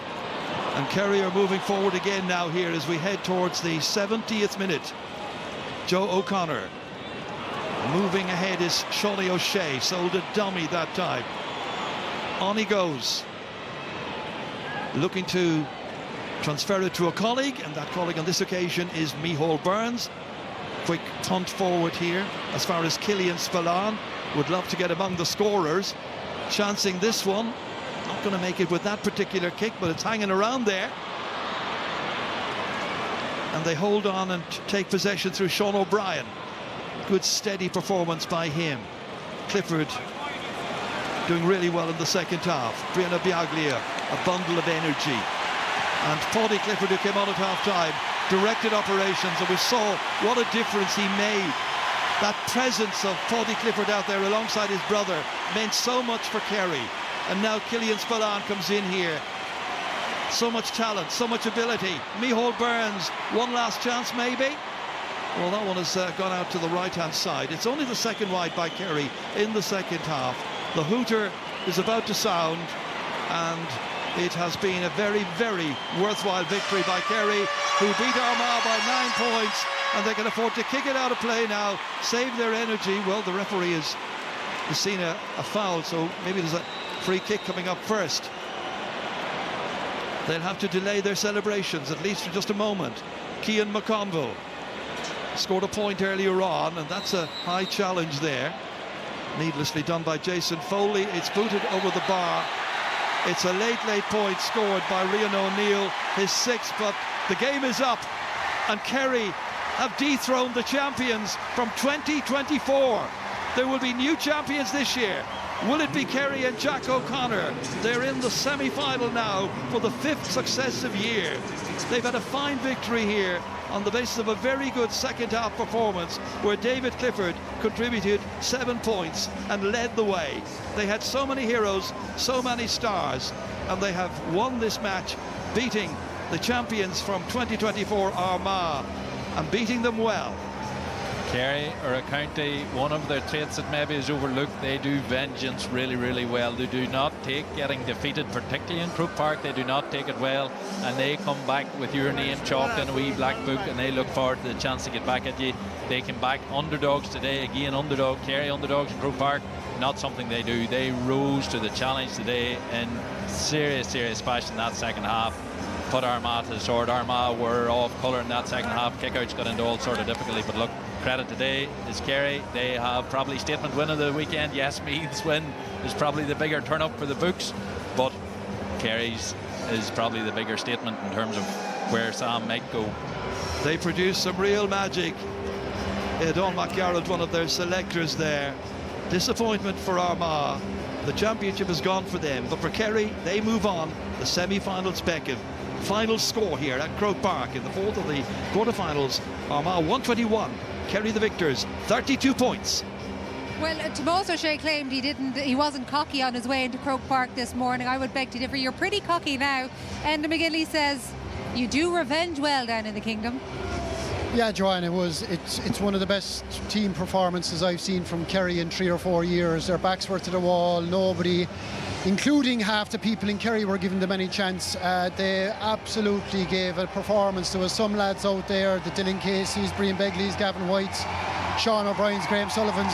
They were men today, and they performed heroically. They absolutely demolished Rafferty's kickouts. Armagh made a bad mistake stepping back off them, because there's no team in the country that will play football like they do if they're allowed, and I think Armagh allowed them play that football there in the second half.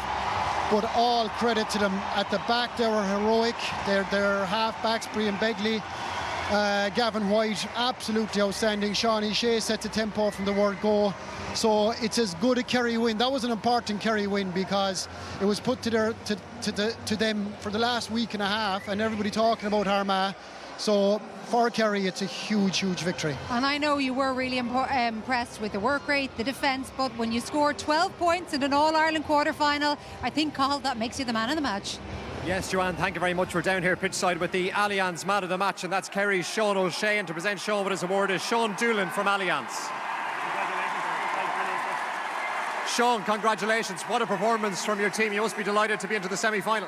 Yeah, we're over the moon. As soon as we saw the draw last week, it was one of those weeks where you're struggling to sleep. It's the last talk, you're going to bed every night. we wake up every morning. There was a special energy in the group this week. We were written off. People weren't giving us the hope, even down at home, but we've a really tight group there. Nobody knows what goes on inside in our dressing room. The fellas that are inside there, you know, we love each other. We're just a really tight group. I think that showed there today as well, and just we asked the crowd to get behind us as well, and they really got behind us today and made a difference there in the second half. Is that one of the best Kerry performances you've been involved in? I don't know, I suppose. We just said we'd throw the shackles off and just go out and express ourselves, and you know, we were coming in as underdogs here today. Armagh are obviously incredible All-Ireland champions, so they were flying all year. We knew the challenge, but that second half we really turned the screw. Thought Joe O'Connor there in the second half really stood up. Cliffy as well got a few lovely scores there in the second half, so we just turned the screw. We got impact off the bench, and we're just looking forward to getting home now, bouncing down the road, and looking forward to 2 weeks. Does the squad feel to you now that it's getting to its strongest position nearly at the crucial time of the year? Yeah, I suppose people have probably talked about our squad and said that we don't have strength and depth, but we showed that today. I mean, like Evan Looney coming in there for his third or fourth championship game after 10-15 minutes and just like a duck to water, like nothing fazed him. Some massive turnovers, massive hits, got on loads of possessions. So we've full faith. We know the standard of our squad. We see it in training every week. We just can't wait to get 2 more weeks out of them. Yeah, another big game to come now in 2 weeks. Yeah, exactly. Like we know we'll have to park this now when we get home tonight and just get the bodies right again, get back into training and focus on 2 weeks' time. Okay, Sean, well done. You're the Allianz man of the match. Well done. Thank you very much. That is some fight from Sean O'Shea, not only just on the pitch but also in his words as well. Also, that semi-final draw is coming up on this programme very, very shortly, and what Johnny O'Shea and Meath and Kerry should know is that those two teams will be drawn against either Donegal or Tyrone. So it'll be Kerry against Donegal or Tyrone, or Meath against Donegal and Tyrone. Lots of fight there, Lee. Very interesting interview, I have to say. I got the sense that what it meant to him. And it's funny, he said last thing at night, first thing in the morning, and the other thing I really interested was the True of the Shackles. And today, the True of the Shackles, but their work rate, their intensity, Enda McGinley was right. It was a statement performance, and they did everything perfectly. And fair, to score 32 points, you can't look at that or sniff at that. That is some return for a game like that. So listen, deserving victory. He was awesome. You can't say the rest. Awesome. They may have thrown off the shackles, but there was an enormous amount of homework done on that, was there not? There definitely was, and it was good to see Tomas just sit back and relax in that second half. The man did not say a word, so he just enjoyed it. One way I would put it is pure football. Now, pure football isn't just nice scores, lovely kick passes. They dominated, absolutely dominated Rafferty's kick out. They crashed in, they crashed and bashed in until the final whistle. They didn't want to concede a goal at the end. So one thing I would say is Kerry's going to take some stopping now. Yeah, there have been plenty of warnings sent out this weekend. We're going to find out that semi-final draw in a little while, and we're going to do full analysis and reaction to this second quarter-final in just a couple of moments. First of all, though, here's your competition. Here's your chance to jet off with Aer Lingus on their new direct route to Nashville, flying from Dublin 4 times a week. Check it out on airlingus.com. Touching down in Music City, you'll stay 5 nights at the Thompson Nashville, a boutique hotel located in the trendy Gulch neighbourhood, only steps away from Broadway's honky tonks. And so you can experience the vibrant nightlife, amazing museums, chef-driven dining, and a continuous lineup of live shows to enjoy. There's a VIP Star Card Visitor Pass too, making this an unforgettable getaway. More on musiccity.com. Plus, in case you need it, there's $1,000 in spending money too. For your chance to win, answer this question. Which of these is the current manager of the Galway senior hurling team? Is it Keith Rossiter or Micheál Donoghue? To enter, call 15 17 71 71 74 or text the word GAME followed by your answer and name to 57886. Maximum cost per entry is €2.50. You must be over 18 to enter. Lines will close at midday on Monday, July 7th. Full details are on rte.ie/competitions, where the lucky winner will also be revealed.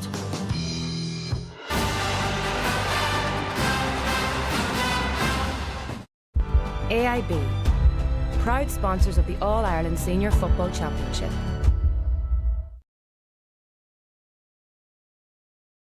Searching for answers. I was after being left in a phone box in Drogheda. 3 infants abandoned. Father unknown, mother unknown. Think to yourself, why has this happened to me? The Phone Box Babies. Wednesday at 9:35 on RTE1 and RTE Player. Are you communicating well? He still won't answer my calls. Hey, that's not fair. If that's for me, I'm not in. It's me.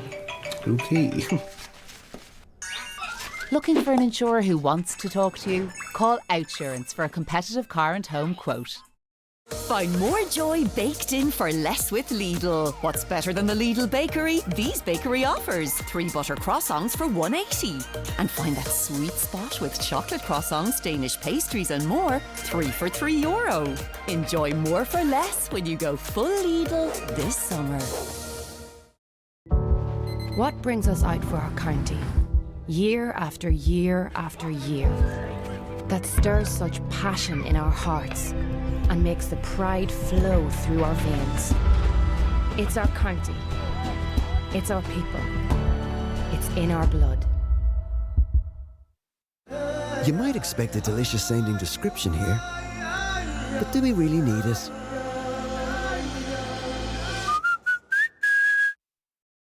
The Harry Corrie Summer Sale is now on, with great savings in store and online at harrycorrie.com. What's it like having Sky TV? Well, it's pretty extraordinary. That's the story on the street.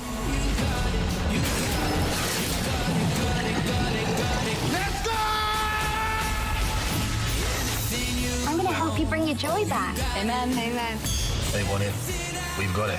Watch something unmissable every night. With Sky TV, Netflix and Discovery Plus for just €18 a month. Certain 100% electric. Let's talk about lamb for a second. It's packed with so much natural flavour, anything you try will be delicious. And once you start cooking it, you'll find lots of new ways to love it. Gorgeous. Always look for the Board B quality mark on lamb. It means you can enjoy it even more, because you can trust it.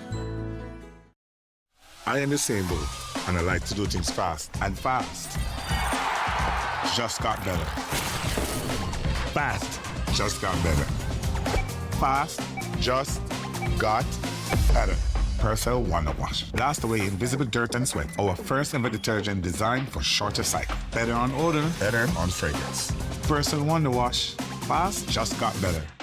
And now try new Persil Wonder Wash Sensitive for gentle next to skin laundry. Same again. Definitely. Midweek match. Definitely. For the grand old stretch. Definitely. The best tasting 0-0 beer in the world. Probably.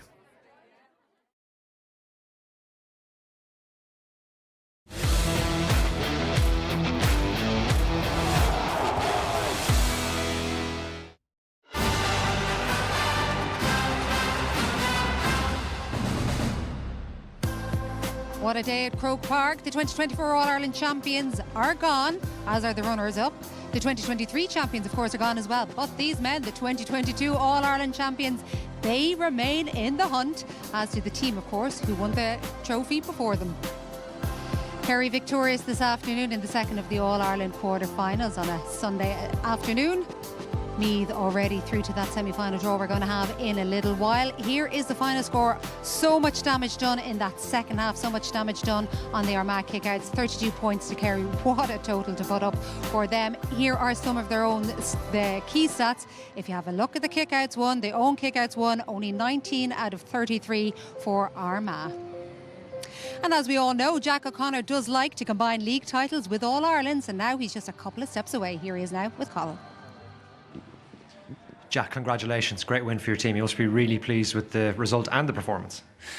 Yeah, very proud of the players. They were under big pressure coming into the game. And they performed. They performed out there in the cauldron. Very warm out there. Gave away a very bad goal before half-time.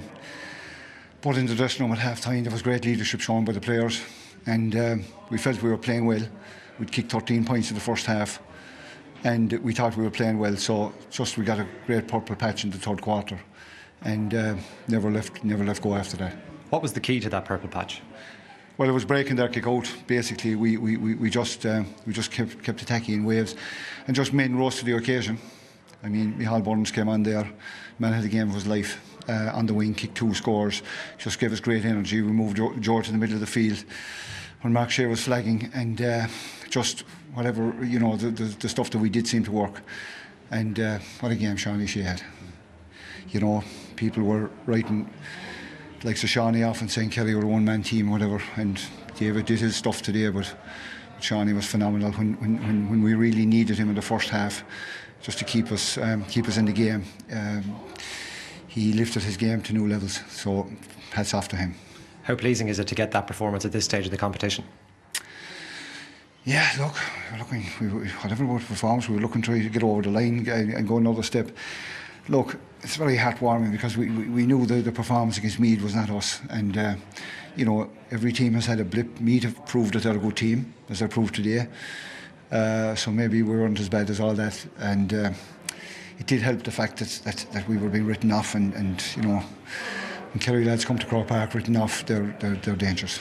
Do you feel now that your squad, you've got some players back healthy now, that performance under your belt, do you feel like you're coming to the boil just at the right time? Well, we still lost Tom Sullivan there today, but getting Paddy on the field and him playing so well, it was a huge bonus for us. You know, he's missed a huge chunk of time. But there'll be a lot of sore bodies out there, 1 or 2 knocks picked up, and the 2 boys, you know, Paddy McQuinn and Jimmy Gallon will be busy next week, but just delighted and relieved. Thanks to the Kerry support for coming out in big numbers today and making their voices heard. That's what we want. We want the Kerry people to get behind this team, and after today, they should be very proud of that team. Jack, thanks very much. Well done. Thank you. That was brilliant analysis from Jack O'Connor there of the entire game. She's very open and honest, isn't it? It's very unusual. That just shows how much it meant to them. It really did. As I said, Tom was more quiet than that sitting up there, but that was brilliant. It just shows, as he said, when Kerry are, you know, really put under the pump from the outside noise, what they can actually do and come up here, and no better day than today in Croke Park with the weather like it is suits their footballers. So that 14 in a row, that's where Armagh were destroyed, and how much of it stemmed from they just got so on top of Ethan Rafferty's kickouts. Yeah, we spoke about it before the match, the middle 8, and we questioned, with the injuries that they had, would Mark O'Shea and Sean O'Brien, who actually started at midfield, would they stay the test? I think they did. They answered that brilliantly. The main thing, I think, Joanne, it's one thing forcing Rafferty long, it's another thing winning the ball, but it's another thing altogether to make sure you're converting scores. And I don't know what their shot efficiency is, but it's off the charts there today. And I think the most pleasing aspect for Jack O'Connor was, he mentioned it there, David Clifford had a great game, don't get me wrong, but he wasn't the main man today, and he didn't need to be the main man. Joe O'Connor put down a statement at the start of the second half, banged over 2 scores. Gavin White banged over scores. Brian Begley came up and banged over scores. So I think the leadership and the confidence they will gain from this. But it all stemmed from that middle 8, and absolutely, I haven't seen Rafferty, and don't get me wrong, he's probably the best goalie in the country at the moment, absolutely smashed. And not only smashed, but they made everything count. And that was the key thing. They didn't give Armagh, once they put their foot on the throat, they stamped down on top of it. And that was the most pleasing aspect from Jack O'Connor and Kerry. And it was a platform, because Connaughty was causing trouble up the other side. And don't get me wrong, I don't think Armagh were at their full in terms of strength-wise and attack-wise. Connaughty was constantly a bother. Anytime the ball came up, they looked threatening. But it was just winning primary possession was the basis for that whole second half performance. And we know that Jack talked about the impact of Micheál Burns when he came on. What effect did Paddy have when he came onto that field? Look, I guess before the game we chatted about the Armagh bench, but to be fair, Kerry came to the fore today. Micheál Burns came on, kicked a couple of points, but I don't know how many possessions that man had in the second half, but there's just a calmness. Anything he done, he just dictated. He was a quarterback. But he's not only a quarterback, he kicked a couple of scores as well. Like, he has that attacking threat. So it just shows you the importance that man has on the pitch, not only to connect with his brother David, but he just makes that team tick. We heard, I think it was Paul Gainey, wasn't it, early on in the championship, who was asked about Kerry and not really being that fussed about 2 pointers. He said, we'll take whatever you can. In the Munster Championship, played 2 games. They won them easily, but they only got 4 2 pointers across the board. A few weeks ago against Cork, all of a sudden, they came up with 7. Since then, they've had just the 1 against Meath, but things seem to go wrong against Meath. 4 against Cavan. And then 5, 6 against Armagh today. Yeah, 6 key ones. And Sean O'Shea, I think, Jack mentioned it, he was the key guy setting that tone. I love this one here as well. Like, Sean O'Shea gets it and he just cuts back on his left foot and swings it over beautifully, and that set the tone again second half. The guy did it all in the first half. He comes out second half and does that, but again Kerry just plotted the whole second half. We said it like Armagh let them shoot. They were letting them take these 2 pointers, you know, and to be fair, a team like Kerry are not going to turn them down, and the fact they got 2 6-pointers, that tells its tale. Just tell us a little bit more about that. Is that because of the zonal defence that Armagh have in place, that they're just back off them, just back, yeah. They sat back. I've never seen an Armagh team. They weren't aggressive. They weren't chasing down fellas. They actually sat back off them. And the lads today, you just don't sit back off a team that are on song. I've never seen them as song, and nobody would have seen it based on what we've seen before. But I just felt that Armagh were that little bit passive, waiting for them to come inside. Kerry weren't waiting. They were banging them and pinging them and scoring. That's why you have 32 points in the clock, Joe. I think, and I think a major thing here, before this week was out, everybody, family members, everybody was writing off Kerry. This week, wait for it now, and this is where Jack will come in. Jack will come into his own here. They will, by the time they're back in Kerry this evening, they'll be under no illusions. That could be back to the way it was last week if they lose the next game. So his biggest challenge, and it'll probably be done before they leave the stadium, is grounding him. That's where his experience will come in. Armagh did have a number of goal chances early on in the first half as well. What about Shane Ryan's performance when they were under pressure? Yeah, look, I guess half-time came at a good time for Shane Ryan after conceding that goal in the first half, but he put in a monstrous second-half performance. Not only his kickouts, he had a very good high percentage in his kickouts, winning primary possession, but 2 or 3 great shot-stopping saves. And to be honest, Shane Ryan is probably underappreciated of how good he has been over the last couple of years. Shot-stopping, under high balls, just he brings a calmness to the defence. This one as well. Most keepers would maybe it's the next one. This one he just comes and flips it over the bar, but it's the next one it shows you the confidence of the man, that when things are going well, like, he just comes to the fore. But Conor, the honesty and effort of Kerry, they're the pride to get back. They're trying to make the effort. They're fighting, scrambling. Like, this is a great read by Shane Ryan, but the numbers are always back, and to have the clear goal chance, Armagh didn't have it bar the one mistake, and that's just the intensity, their energy and their attitude for the full game. And they celebrated every turnover or a save like it was a score, and that just showed the statement of a 10 from Kerry all day. That was obvious, wasn't it? The way they did that, and even those pictures we saw of Shawnee at the end. Yeah, to be honest, you could see the scenes when Ray O'Neill had the free kicks. Well into the game, 70 minutes. It wouldn't have mattered if they had scored, but they were just not conceding the goal. And Jack O'Connor's voice and his tone after the game, you can tell how much this game meant to him and how much they invested in this week. It was funny because you were talking about how Jack will have them back down to earth by the time that they reach Kerry. One of the earliest things he did say in his interview, even though he's very upfront and honest about the good things that happen out there, he did point out the few mistakes. He talked about the Armagh goal and what a poor one it was to give away. Yeah, don't get me wrong, there'll be areas where they'll look at, and we spoke about all day long, actually, we spoke about how teams are, when they're scrambling back, that the defence is wide open. But I think it was, and he mentioned it there, it was the third quarter. They did so well without Paddy to get to half-time. I didn't think Armagh were on it in that first half, and I know the lads were thinking differently, but I didn't think that they were really, really threatening. Rian O'Neill had scored a couple of points, but I think it was that third quarter when they really put the twist on it. And I know we'll say Rafferty was smashed, but it wasn't only Rafferty, because it's not only the goalie, it's the lads outside that were moving around. It was just Kerry had them pinned in and were competing, and everybody saying that they were so weak at midfield, they just turned it and they hammered the hammer.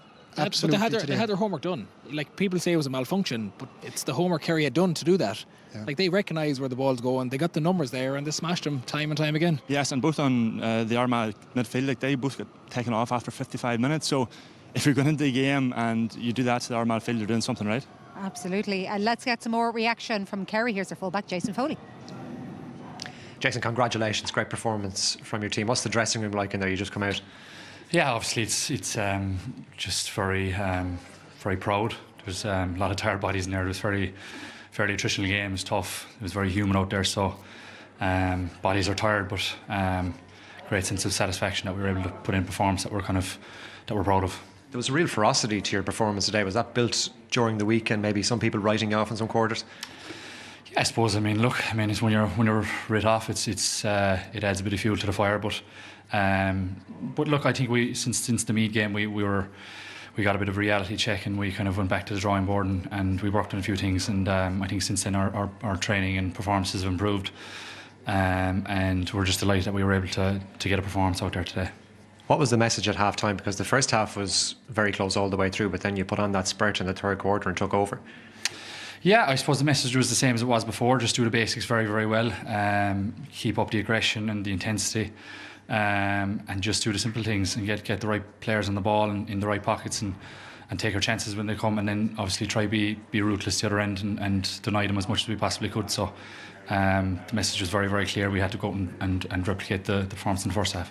Can you talk to us a little bit about the approach now with the opposition kick out and the way that you attacked that in that period, because you really dominated on break ball and clean ball in the middle? Yeah, I think there's not a lot to it really. I think a lot of it's just intent, going after it, just trying to read the keeper where he tends to put it, and then when the ball is in the air, going after it, and then obviously getting the bodies in the ground to pick up breaks. I think it's very, very simple, and we simplified it, just went after it, and got our rewards at times. Do you feel like the squad now is in a really good place? You got some bodies back in today as well? Yeah, it's in a good place. It was in a good place this week before the game, and we knew we could put in a performance, and we didn't. Hopefully we'll get a few more bodies back now. That'll help us for training Wednesday night and onto the semi-final. So, brilliant. Very good. Jason, thanks a million. Thanks a million, appreciate it, thank you. Thanks, Jason. In case we were ever in any doubt, you can tell that Kerry were very, very hurt by that Meath performance. And of course, the way the draw works out, that could well end up being the All-Ireland final. We have the draw for the last four coming up next.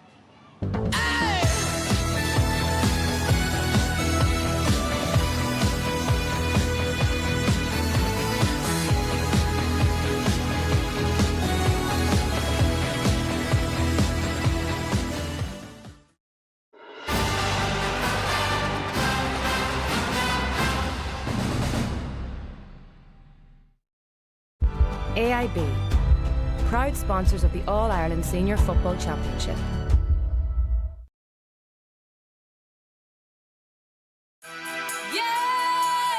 UEFA Women's Euro 2025.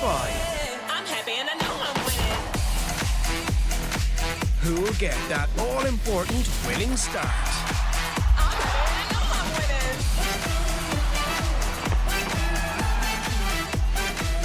All 31 games live across RTE.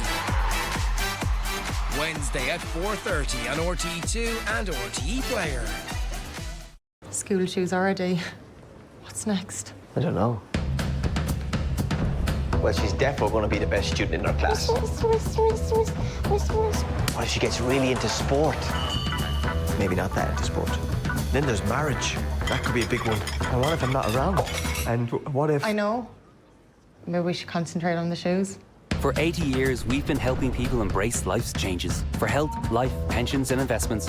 A better life with Irish Life. Hello there. Oi. Head and shoulders. Didn't know you had dandruff. I don't. I don't either, if you're asking. It's time for a demonstration. Head & Shoulders helps wash away dandruff and oil, and used regularly prevents it coming back. Head & Shoulders, dermatologically tested to use every wash. Looking gorgeous. Talking goat. When did we meet? We met about 8 years back. Come on, girls, let's go! He just has a way of looking into my eyes. So considerate. Really knows how to treat me. Owns his own business, you know. I think he's gonna pop the question. Better or worse? Much better. Our opticians own their stores, so your care is their business, which can make them rather popular. Apparently, he's seeing half the town. Need broadband? You're grand. This works off 5G. It doesn't need cables. You just plug it in and you're good to go. Some speed. What if we threw in a landline? It's wireless. There is another way to broadband. 3 5G home broadband. From €20 a month for up to 12 months.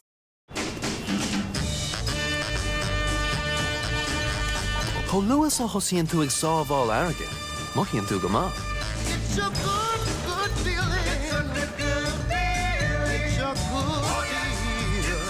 good feeling. Le breis agus céad bliain, tá cuigilte stáit na hÉireann na ceithre le daoine airgid a háfáil.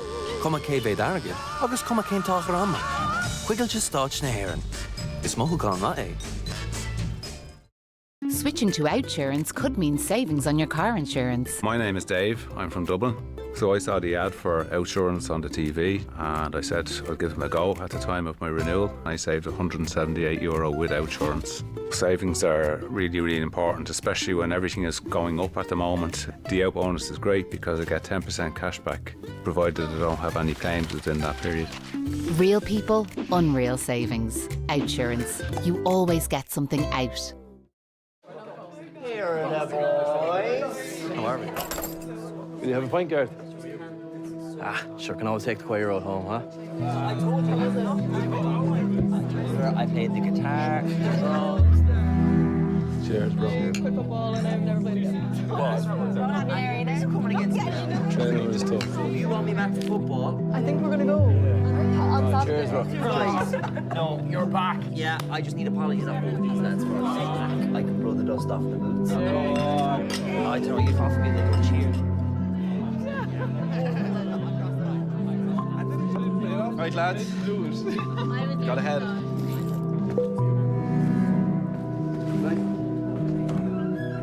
Good night, bro. Stay home, right? Yeah, Steph.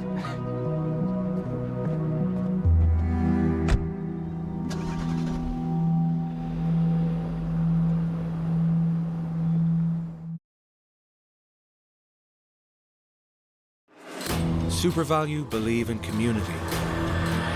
And community includes everyone.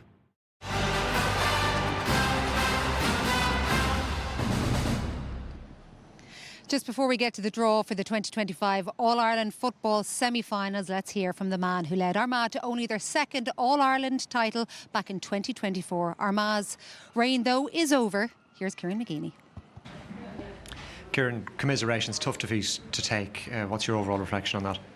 Yeah, it's difficult. I don't know. I just sort of went to sleep with 5 points up.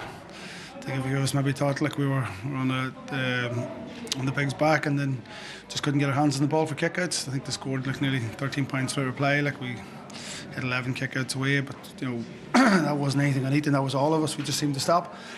And Kerry got a bit of momentum. That's just one of those days, Did you feel like you were in a good position at half-time then? As you say, you kicked on shortly after the break as well. We were in a good position. We were in a great position. I thought we'd give a lot of ball away. We had a lot of stuff missed, but still we were going in ahead at half-time. But just we were sloppy with possession, and we forced Shane on a couple of good saves, and he had the save in the second half. But just very disappointing. Just like it wouldn't be like that. 15 minutes wouldn't be them. Like it's just. But listen, that's sport. Some of these days go for you, they go against you. What, in your estimation, changed in that 15-minute period? That probably just like a wee bit of momentum. Like there was like after us going ahead, like Kerry got back very quickly, but we couldn't get our hands on the ball, so it's just one score after the other. So we just had that sort of momentum, and Kerry's the ones of the team that don't I think didn't kick out. They kicked it wide in the first minute, and then maybe the last one. So they just had their shooting boots on, and we got punished for it. I know it's difficult now at this point, but to reflect on the year overall at this stage, what's it like? Yeah, listen, we've done okay. We wanted to do better. I thought it was in them to keep on going. Narrowly beating us their final after extra time. We kept in Division 1 despite a lot of injuries. It's one of those things. But when a team hits form like that 15 minutes, you just have to take your hat off to them. I know it's difficult to look forward now as well, but still a huge amount of depth in that squad going forward. Yeah, no, listen, there's a lot of young players there, and some of the older ones too. It's always going to be difficult times for those who are at that 33, 34 years. When you win something, it's easy to stay on. When you lose, you ask questions. You just let everybody sit down for the next few weeks and see what way they think. Kieran, thanks very much. Appreciate your time. No problem. Thank you. Yeah, one of the tough days for Kieran McGeeney. He's had plenty of good days against the Kingdom, mind you. This one wasn't it, but as usual, he's not really blaming what happened other than on he suggests that they have more within them, and I'd say probably Armagh the players will feel that way as well, that they've more within them than that second half performance showed. Yeah, I think they'll be disappointed with that performance, but on the day you'd have to give credit to Kerry for an awful lot of that. But without McGeeney, I think he's one of the best managers in the country, and you know, they wouldn't have had an All-Ireland, I'd say, without him last year, and he's key to them going forward. So you'd imagine that Armagh are really going to try to hold on to him. Would they try to get rid of him just a couple of years ago? He could. They wouldn't be looking to do that now. I don't think so. No, he'll still be the main guy in charge next year for me. If he chooses, I mean, he did suggest there he'd wait a few weeks. Yeah, but it's always a bit raw after a defeat like that, especially a statement, a victory for Kerry. So he'll take his time, reflect, but he has a lot to work with there. As I said, the squad depth is good, his profile isn't bad, so it is still ambitious for them. They can still look ahead with a lot of optimism and positivity.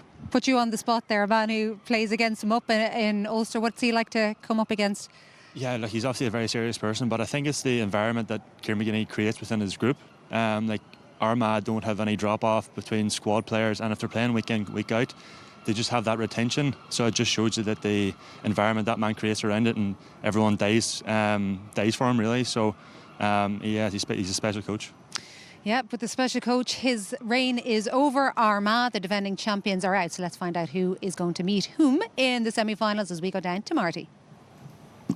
Thank you very much, Joanne. The draw for the GA Football All-Ireland Senior Championship semi-finals will be conducted by Uachtarán Cumann Lucas Grail, Jarlath Burns and Brian Carroll, the chairperson of the CCCC. The 4 quarter-final winners, Donegal, Tyrone, Meath and Kerry, will be drawn into 2 semi-finals. The semi-finals are subject to the avoidance of repeat pairings from the overall championship where possible. Earlier in the championship, Donegal and Tyrone played each other in Ballybuffet, as did Meath and Kerry in Tullamore. These teams cannot play each other at the semi-final stage. So let me make it abundantly clear. Donegal cannot play Tyrone in the semi-final, and Meath can't play Kerry. For that reason, Donegal and Tyrone will be in Bowl 1, and Meath and Kerry will be in Bowl 2. The first team drawn from Bowl 1 will play the first team drawn from Bowl 2, and the second team drawn from Bowl 1 will play the second team drawn from Bowl 2 to make the 2 semi-finals. These games are due to take place on Saturday the 12th of July and Sunday the 13th of July here at Croke Park. Fixture details will be confirmed by the CCCC tomorrow afternoon. Without further hesitation, Jarlath, will you please draw the first team? And thank you indeed, Jarlath and Brian, for joining us for our draw. That's a fair spin. So in Bowl 1 is Donegal and Tyrone. Donegal having a great win over Monaghan. Tyrone. Tyrone. Wonderful performance by Tyrone, beating the Dubs yesterday. Malachy O'Rourke will be well pleased. So we now know Tyrone, first team out. Give it a good spin there, Brian Carroll. And Tyrone will play either Meath or Kerry, as we described. And so Tyrone, with Malachy O'Rourke in charge, will play... Kerry. Kerry, oh my word. Tyrone against Kerry, a mouth-watering All-Ireland football semi-final. We're looking forward to that. Jack O'Connor will be facing Malachy O'Rourke. Now we go to our last bowl here, Bowl 1, and our last little segment. Donegal. Donegal. Great performance, second half performance by Donegal yesterday when Monaghan really put up the challenge to them. But Donegal with Jim McGuinness certainly produced the goods. And finally, we have one team left, obviously, but just to confirm it, is going to be Donegal. They're already ringing us all here in Croke Park, all excited. It's going to be Donegal against Meath. The green and gold against the green and gold. And Robbie Brennan, what a performance by Meath today against Galway, knocking out Galway out of the championship. Jarlath, we really did have a wonderful weekend of Gaelic football here in Croke Park. Yeah, an incredible year so far.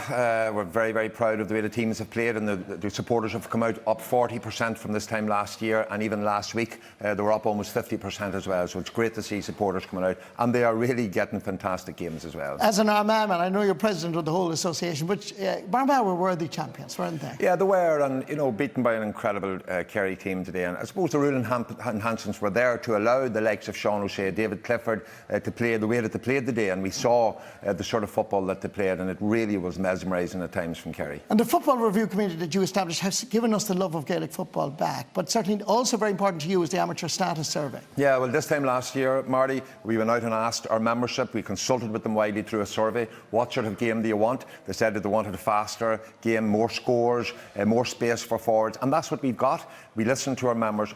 We're consulting with our members again now with regard to what sort of amateur status do we want for the next 25 years.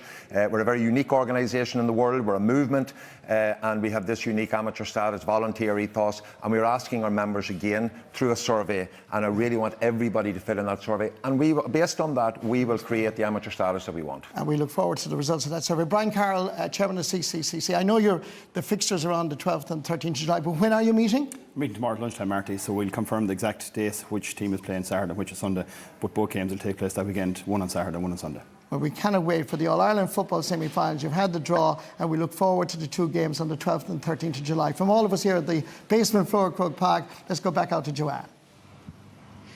And just a reminder that those games will be live on the Saturday game and the Sunday game. Tyrone against Kerry in Croke Park in an All-Ireland semi-final.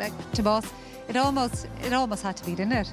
Yeah, those fellas will come back and haunt us again, I'd say. And they have been doing very well at underage level, there's no doubt about that. But I think it's the right draw for Kerry, and it won't be long tuning them in.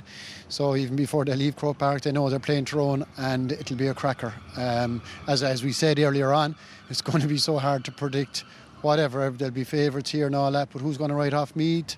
You know, Donegal had their issues in the first half against Monaghan. So it's going to be a brilliant weekend again, Joanne, and we're all looking forward to it, no doubt. How much do you think Tyrone would be absolutely relishing that? That's probably the draw Tyrone want, to be honest. I'm pretty friendly with a lot of Tyrone ones up here, up my part of the country, so they won't fear Kerry in the slightest. They seem to be Kerry's bogey team, sorry to say, Tomas, over the last couple of years, and as you mentioned, underage, under 20s as well. So, look, Tyrone's going to absolutely love that, and what a game that's going to be. What about Donegal against Meath? Because Tomas just said nobody's going to be writing off Meath. I would argue, come that fixture, everybody's going to be writing off Meath yet again.